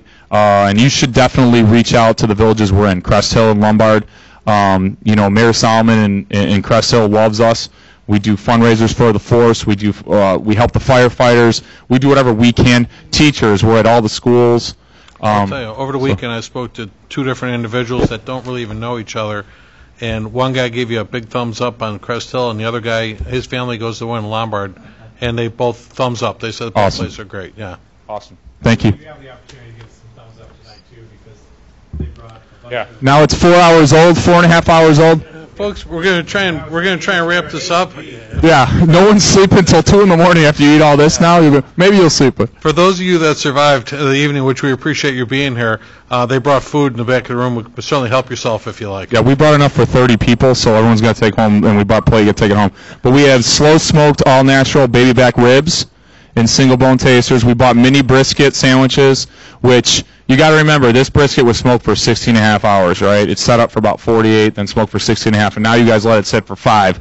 I'm disappointed in everybody here that we had to wait this long. That's right. But, Just like being at home. Right, there it is. Yeah, you don't even know what hot food tastes like, I'm sure, anymore. But, Rogers, that's what we had: the pork, the brisket, and what else? Mac and cheese? Beans, yep. Very good. So take some to go, whatever, and, enjoy. Thank you very much, gentlemen. Okay. All right, we'll try and finish up here. Planning and zoning, Trustee Zelinski. A presentation to request the approval for the Planning and Zoning Commission meeting held on Wednesday, November 22nd, and passed by a vote of 5-0 regarding case number 2017-11-S-100 to rezone an I-2 to an I-2 special use for the parking and repair of trucks at the property commonly known as 11540 South Central Avenue. PIN number 24-20-401-011-0000. That's all we have. And trustee, again, for the benefit of the public, this is a property that we discussed is coming out of the ground. This is something that never existed on this property before, correct? Yes. Yeah. Trustees, I apologize, sir. You're with that organization yet, too, right? John Cohen, I've been here before. Exactly, John. Yes. No, unless anybody had any questions, but John, I really appreciate you had met with us a couple of times as far as design was concerned, and obviously the Planning and Zoning Commission agreed as well. We have a building to the front side of the property, so we're not exposing as many trucks as far as parking and so forth is concerned then, too? That's correct. Okay. That's correct. And so we're hoping to vote in favor, and this is a token of appreciation. I brought this barbecue. Oh, yeah. Good move. Timing's everything, John. You know how that goes, So, thank you very much, sir, for being out here. I'm sorry that it was on the latter part of our agenda here and stuff yet, too. So, thank you. Special committee reports, village properties, Trustee McGlohorn. Yes, Roger would like to give us an update on the vacancy rate at the heritage complexes. Really quick. Heritage 1, there is 4 vacants. At Heritage 2, we will have 8 vacants. We have been working very diligently on getting them all occupied. It is the winter season, so now's not the time where we're going to be getting a lot of people moving in. But we will get the ones that are vacant now ready so that come April we can get them rented out. And then also just a real quick thank you to all the department heads for kicking off the winter season and decorating the hall and getting everybody ready for the holiday. Appreciate everybody and thank you guys. Especially even in the room here and like you say, the foyer and everything else, the place looks great, Roger. Thank you for your help and your direction on that as well, too. That's all I have, Mayor. Thanks. Insurance Committee? On behalf of Trustee McReel, no report, Mayor. No report. Thank you. Ordinance Legislation, Trustee Pierce? No report, Mayor. IT, Trustee Dalzell? No report. Human Resource, Trustee Committee? No report. Okay, and I did report earlier that the HR person is getting set up with a health screening right now, so we should have an answer on that pretty soon. You know what, on ordinance legislation, the state passed that new thing about the sexual harassment that the municipalities have to adopt. Is the attorney going to present one? Our village attorney said actually the current one, and I'll get the outline for that, he said our current one is in line with what the government's saying, but he is reviewing to make sure that we're compliant. He'd asked me for not just the ordinance, but the material that was in the employee manual. Right. Right. Health and Pollution, Trustee Pierce? Presentation of the November inspection and citation report. Okay. Thank you. And traffic safety, Trustee Dalzell? No report. Any presentations, petitions, or communications? Any unfinished business? Mayor, just real quick, any update on the Captain Jack's thing? He's in the process of purchasing that property. Okay. Yeah, he said there was, he actually reached out to me about 2 weeks ago and just wanted to just clarify that we did work with the ordinance that we did approve on package sales. And I did. For Class C licenses, right? Yeah. Yep. And he's working on the purchase of that property. Okay. I've been watching his progress in Worth. It looks good. It's coming along really well, too. Thank you. Any new business? Then, can I get a motion then to adjourn? So moved. Second. Oh, you know what? Let's clarify. Do we have a need to go back in to the other? Economic development. We're going to get some input via email, so we're prepared for Thursday. I think that's a. We haven't talked, so we're probably going to have a conversation before Thursday with the interested parties. Have a conversation to give you as much information as we can by then. Okay, so then we would have a special committee meeting of the EDC at 5 p.m. Can we do 5 p.m. Thursday? Monica? Yes. Yes. Trustee McLaurin, would you be available that early at all? Not quite. We would be the earliest maybe that you could do. We don't necessarily have to do it 5:15. 6:30. 5:15. If I absolutely walk out the door at 5 o'clock, I could be here Okay. at 5:15. So 5:15. 5:15. Well, we'll go 5:15, and you'll just post it with the clerk's office, please. We'll get that going. Okay. 15 Thursday. And that will be posted only the board agenda, or do we do a special board agenda and an EC before that? What you just said, and economic before with the board to follow, because I'll probably have to have an attorney here. May or may not be necessary. You can always cancel that. Right. Okay. And I'll have to have an attorney here if we're going to take a vote. Okay. I cannot be present on Thursday. You get a substitute? I will talk to Erica, Okay. yes. Okay. Thanks. Move All to right, then. Pardon me? No barbecue for you. I'm sorry, who made the motion to adjourn then? I'll second. All in favor? All right. Very good. Thank you for joining us. I'm sorry for the long meeting.